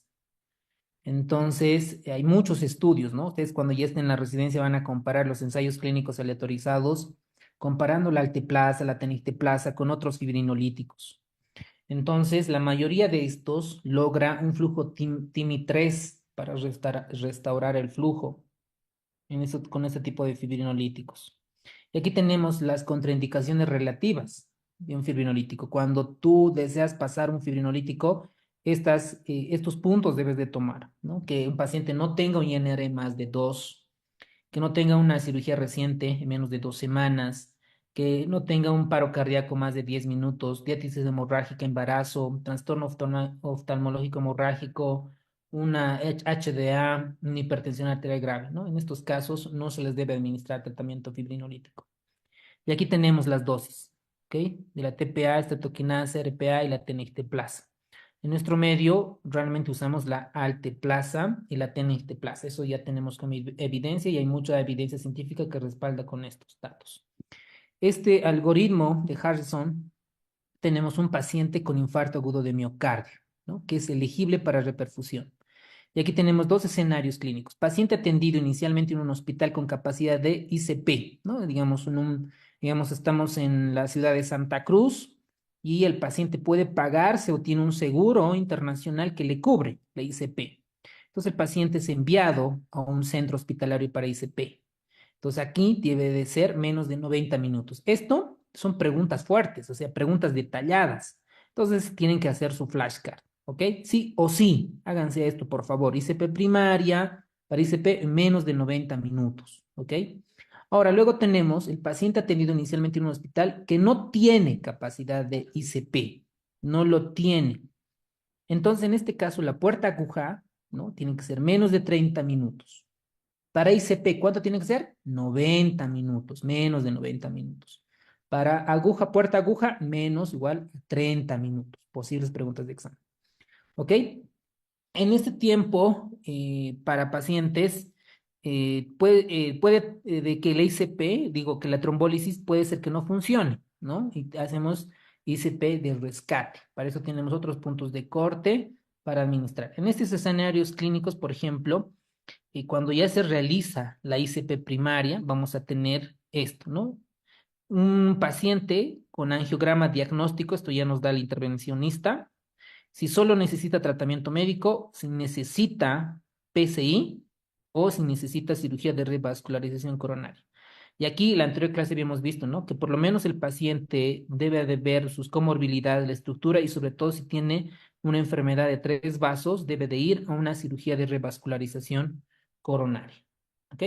Y el tratamiento de la fase hospitalaria, el paciente tiene que pasar a una unidad coronaria, sobre todo para prevenir las arritmias y otras complicaciones mecánicas, la actividad, la dieta, que esto ya lo pueden leer, y los cuidados de ritmo intestinal, la sedación, ¿no? Sobre todo con clonazepam, alprazolam es suficiente, porque la lorazepam y azepam todavía los puede dormir incluso bradicardizados. Ya habíamos comentado de los antitrombóticos, ¿ok? Los antiagregantes plaquetarios, la aspirina y el clopidogrel para nuestro medio, ¿ok? Entonces acá tenemos otros, ¿no? Los inhibidores de ADP-P2Y12, los inhibidores de la P2Y12, principalmente clopidogrel en nuestro medio, Y van a encontrar muchos estudios o ensayos clínicos que incluso el prasugrel en diferentes escenarios clínicos es superior al clopidogrel en varios desenlaces. Lo mismo pasa con el ticagrelor. Y después los anticoagulantes que les había comentado, ¿no ve? La enoxaparina o la heparina con las dosis que ya comentamos. Por ejemplo, yo les había comentado que la heparina en IB es de 60 unidades internacionales por kilogramo peso. ¿Se acuerdan que les comenté 5.000 unidades, ¿no? Pero Harrison nos refiere 4.000 unidades. Pero pues, es un poco difícil calcular, ¿no? Por ejemplo, un CC tiene 5.000 unidades internacionales de heparina sódica. ¿Ok?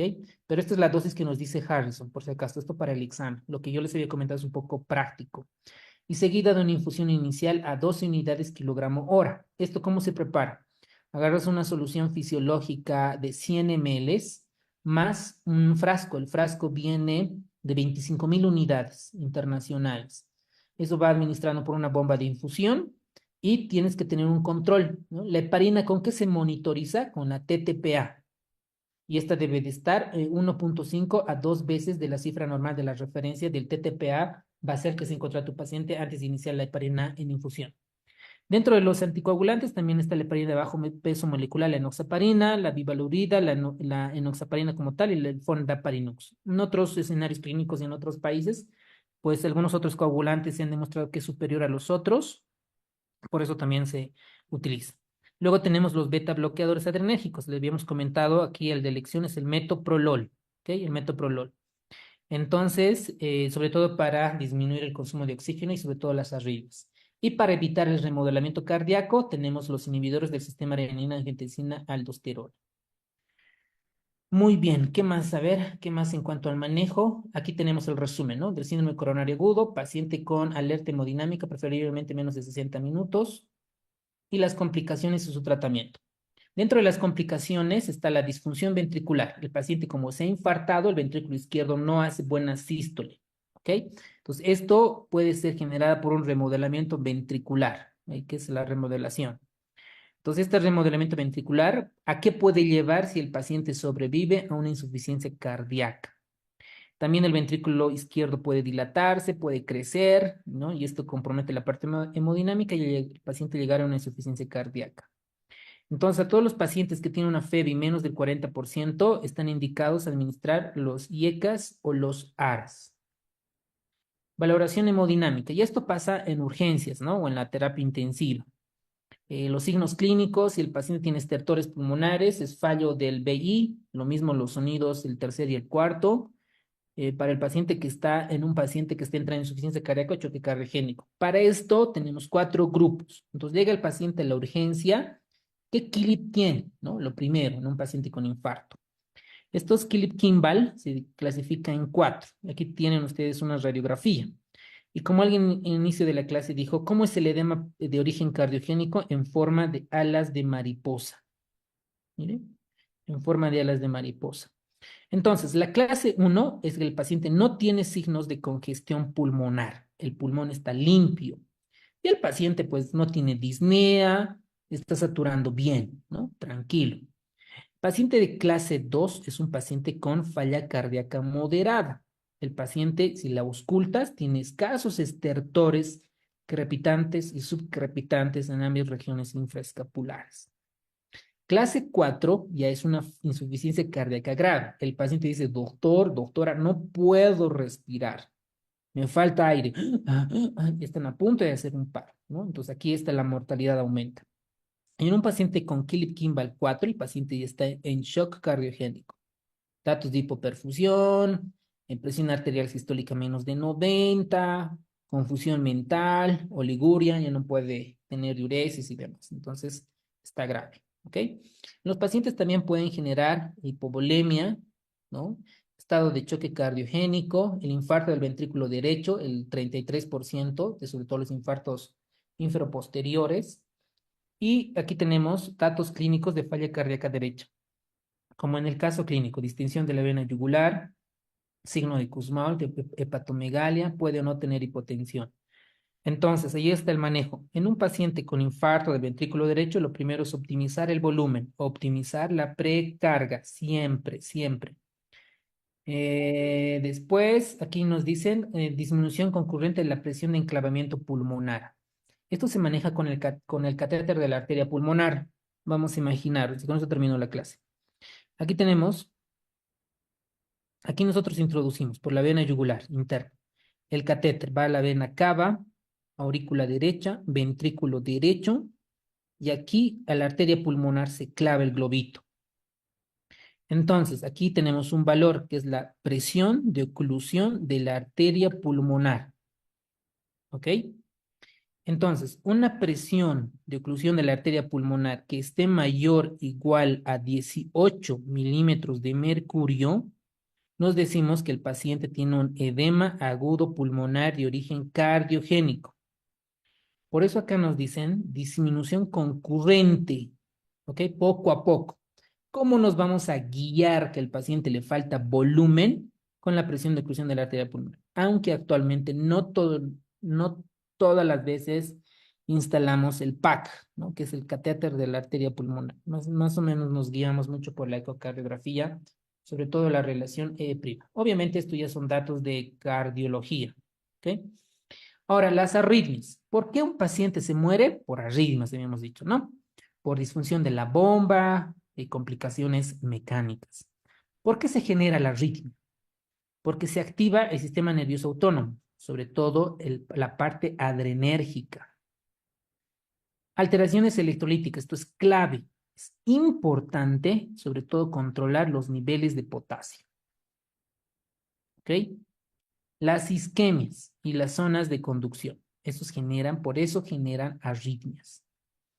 Latidos prematuros, no necesita tratamiento. Y los que fallecen, ¿por qué fallecen? ¿Por qué tipo de arritmias? Por taquicardia y fibrilación ventricular.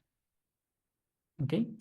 Entonces, ¿qué es de la taquicardia ventricular sostenida? Esto depende, ¿no? A todo paciente que no tiene presión arterial, esto ya lo aprenden en el ACLS, básicamente se desfibrila, ¿ok? Para un paciente que está en taquicardia ventricular sostenida, ahí está indicada la amiodarona. El bolo es de 150 miligramos en 10 minutos y seguida una infusión de 1 miligramo minuto durante 6 horas. Posteriormente a 0,5 miligramos. Esto ya van a aprender en la residencia, ¿no? Cómo se administra, las dosis, etc. Y procainamida en nuestro medio casi no lo utilizamos, ¿no? Pero sí nos ayuda mucho la amiodarona. Eso es clave. ¿Qué más? La taquicardia y la fibrilación ventricular, cuando tienen este ritmo, el paciente no tiene pulso, nosotros desfibrilamos, ¿ok? Desfibrilamos. ¿Cuál es la diferencia, señores, para ustedes, entre desfibrilación y la cardioversión sincronizada? ¿Cuál es la diferencia? Todos los que han Desfibrilar es hecho cuando el SLS ya tienen paciente que está dominar. muerto y cardioversión es para corregir esa arritmia que tiene. A ver, está bien, muchas felicidades, doctor. ¿Algo otro comentario un poquito más sofisticado?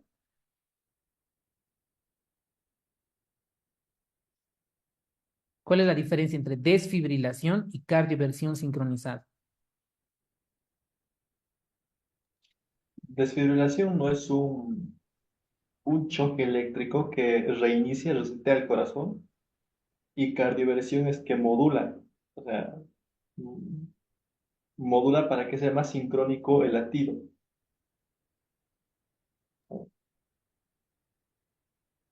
¿Algún otro más? Es en los ritmos, entonces, Doc. Cuando el paciente está muerto, solamente tenemos dos ritmos desfibrilables en un par, que es TB y FB, ¿no? Y el cardioversión aplica bastantes otros ritmos eh, que presenta el paciente, ¿no?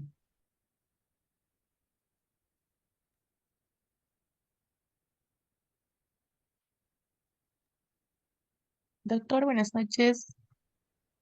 A ver, doctora, dale. Ustedes de Cardioversión salvación. es cuando se realiza con fármacos y la desfibrilación es con el desfibrilador. Ya, a ver. Otra característica de la cardioversión es que hay que hacerlo de manera sincrónica, específicamente en los QRS. Y el desfibrilador, bueno, en la desfibrilación no es de manera general, no solamente en el QRS, no específicamente en eso. Bien, doctora, felicidades. Nada más ahí voy a corregir en vez del QR en la onda R. Entonces, ya con eso termino. Perdón por extender. Un paciente, las arritmias desfibrilables, ¿no? Pregunta de examen. ¿Cuáles son las arritmias desfibrilables? Está. Esto no pueden no saber, ¿no? Este es clave, clave. No pueden olvidarse. Para cualquier médico, sea general, oftalmólogo, los ritmos desfibrilables, y están. Tenemos la taquicardia ventricular sin pulso y la fibrilación ventricular. Es decir, yo agarro, sujeto el aparato, el desfibrilador, ¡boom!, suelto. 150 joules, 200 joules, suelto. El paciente está en paro cardíaco. ¿Ok? Estos son los 4 ritmos del paro cardíaco. Las otras no desfibrilables, la actividad eléctrica sin pulso y la sistolia. Solo hago compresiones. ¿Ve? Compresión, adrenalina, compresión. Listo. Aquí hago desfibrilable. La electricidad, la descarga que voy a hacer, va a entrar en cualquier parte. Cualquier parte va a entrar. Ya sea en FTB o FB, en cualquier parte del electrocardiograma. Mientras que la cardioversión sincronizada, miren, sincronizada. ¿Con quién voy a sincronizar? Con la onda R. Con la onda R. ¿Ok? Por ejemplo, entonces, la cardioversión sincronizada, aquí voy a poner indicaciones. Está indicada para arritmias supraventriculares que estén con inestabilidad hemodinámica. Por ejemplo, una fibrilación auricular. Tengo un paciente que está con fibrilación auricular y está hipotenso. Entonces hago la cardioversión eléctrica. ¿Y en dónde va a entrar? En la onda R, cardioversión sincronizada en electrocardiograma, voy a poner acá. Va a entrar en la onda R. Miren, este electro. Miren, aquí está sincronizando. En el aparatito se pone sincronizar. ¿Y con quién sincroniza? Ustedes ven la imagen acá. Con la onda R. Entonces, en la onda R va a entrar la cardioversión eléctrica. ¿Y en quiénes? Por ejemplo, en fibrilación auricular con inestabilidad hemodinámica. Flutter auricular. Mira, aquí, flutter auricular. Y en taquicardia ventricular hemodinámicamente estable, ¿no? Y utilizamos otros manejos. ¿Ok? Entonces, esa es la diferencia entre desfibrilación y la cardioversión, señores. No pueden equivocarse. Por ejemplo, aquí dicen, ¿no ve? Taquicardia y fibrilación ventricular. Y aquí ponen descarga no sincronizada. Por eso es no sincronizada. ¿Qué es acá? Desfibrilación, señores. Desfibrilación. Entonces, aquí vamos a anotar desfibrilación. Desfibrilación. Ahora, saliéndome del tema, cuando hay una fibrilación auricular, flutter auricular, taquicardia supraventricular por entrada infranodal, en pacientes con hipotensión, y es cardioversión sincronizada. ¿Con quién voy a sincronizar? Con la onda R. Bueno, eso sería, señores. ¿Alguien tiene alguna pregunta, duda, algo de infarto agudo de miocardio? Algo Doctor, que... Doctor, una una pregunta. consulta. Dígame. En una parte vimos que el tiempo para la ICP decía 90 minutos y en otra parte 120. ¿Cuál sería el tiempo, doctor, si tuviéramos las dos opciones? Ya, 120 minutos el traslado y menos de 90 minutos la ICP. Ahí la respuesta para esa pregunta es 90 minutos. Gracias, doc. De nada, doctor. Después Doc, aquí una hablo un poco. consulta. Con Dime, respecto dime. al manejo de analgesia en el caso del infarto, En nuestro medio tenemos nitroglicerina y si hay alguna dosis de ataque en el caso de la morfina y otra de mantenimiento, y si hay, ¿cuáles? Porque vimos que Claro, había 10 y 4 creo, en las diapos, o en lo que ya, usted mencionó. ya, está bien. En nuestro medio tenemos el dinitrato disosorbide. Nitroglicerina como tal creo que no la tenemos, pero en nuestro medio tenemos el dinitrato disosorbide. Y la dosis de la morfina, la ampolla viene de 10 miligramos. Y damos entre 4 a 5 miligramos como cada 3 a 4 horas o PRN por requerimiento necesario. Siempre y cuando tu frecuencia respiratoria no la tumbe, tengas más de 16 respiraciones ciclos por minuto, está bien. Excelente pregunta, doctor. ¿Y la dosis, doc, del nitrato de disolvil sería? En nuestro medio, exactamente, es que hay varias presentaciones. Por ejemplo, hay unas que vienen de 0,405. Entonces, ya dependiendo si el paciente no está hipotenso, no tenga infarto ventrículo derecho, pues ya vas calculando tu dosis. Pero yo creo que con la morfina estás bien si quieres tratar el dolor. El lactato sorbide tienes que tener cuidado que el paciente no esté hipotenso ni taquicárdico. Casi muchas veces no los damos. Si el paciente descartas que no tenga datos de disminución de la precarga, pues adelante. No hay Después acá, dosis de ataque, entonces, doc, en el caso de la morfina es solamente uno, 10 es 2 a 4 miligramos cada 3 a 5 minutos o PRN. sí, sí, sí, sí. Ahora, si quieres un poquito profundizar la dosis, puedes entrar a UpToDate o puedes entrar al Bademecum. De ahí te va al Bademecum de Bolivia. Ahí te van a aparecer las dosis correctas, ¿no? Por ejemplo, esto es lo que yo te explico del clopidogrel, de la aspirina, es la práctica, ¿no? Que indicamos. Entonces, 3 de aspirina, 6 8 de clopi, 80 de atorvastatina y así. ¿Otra pregunta?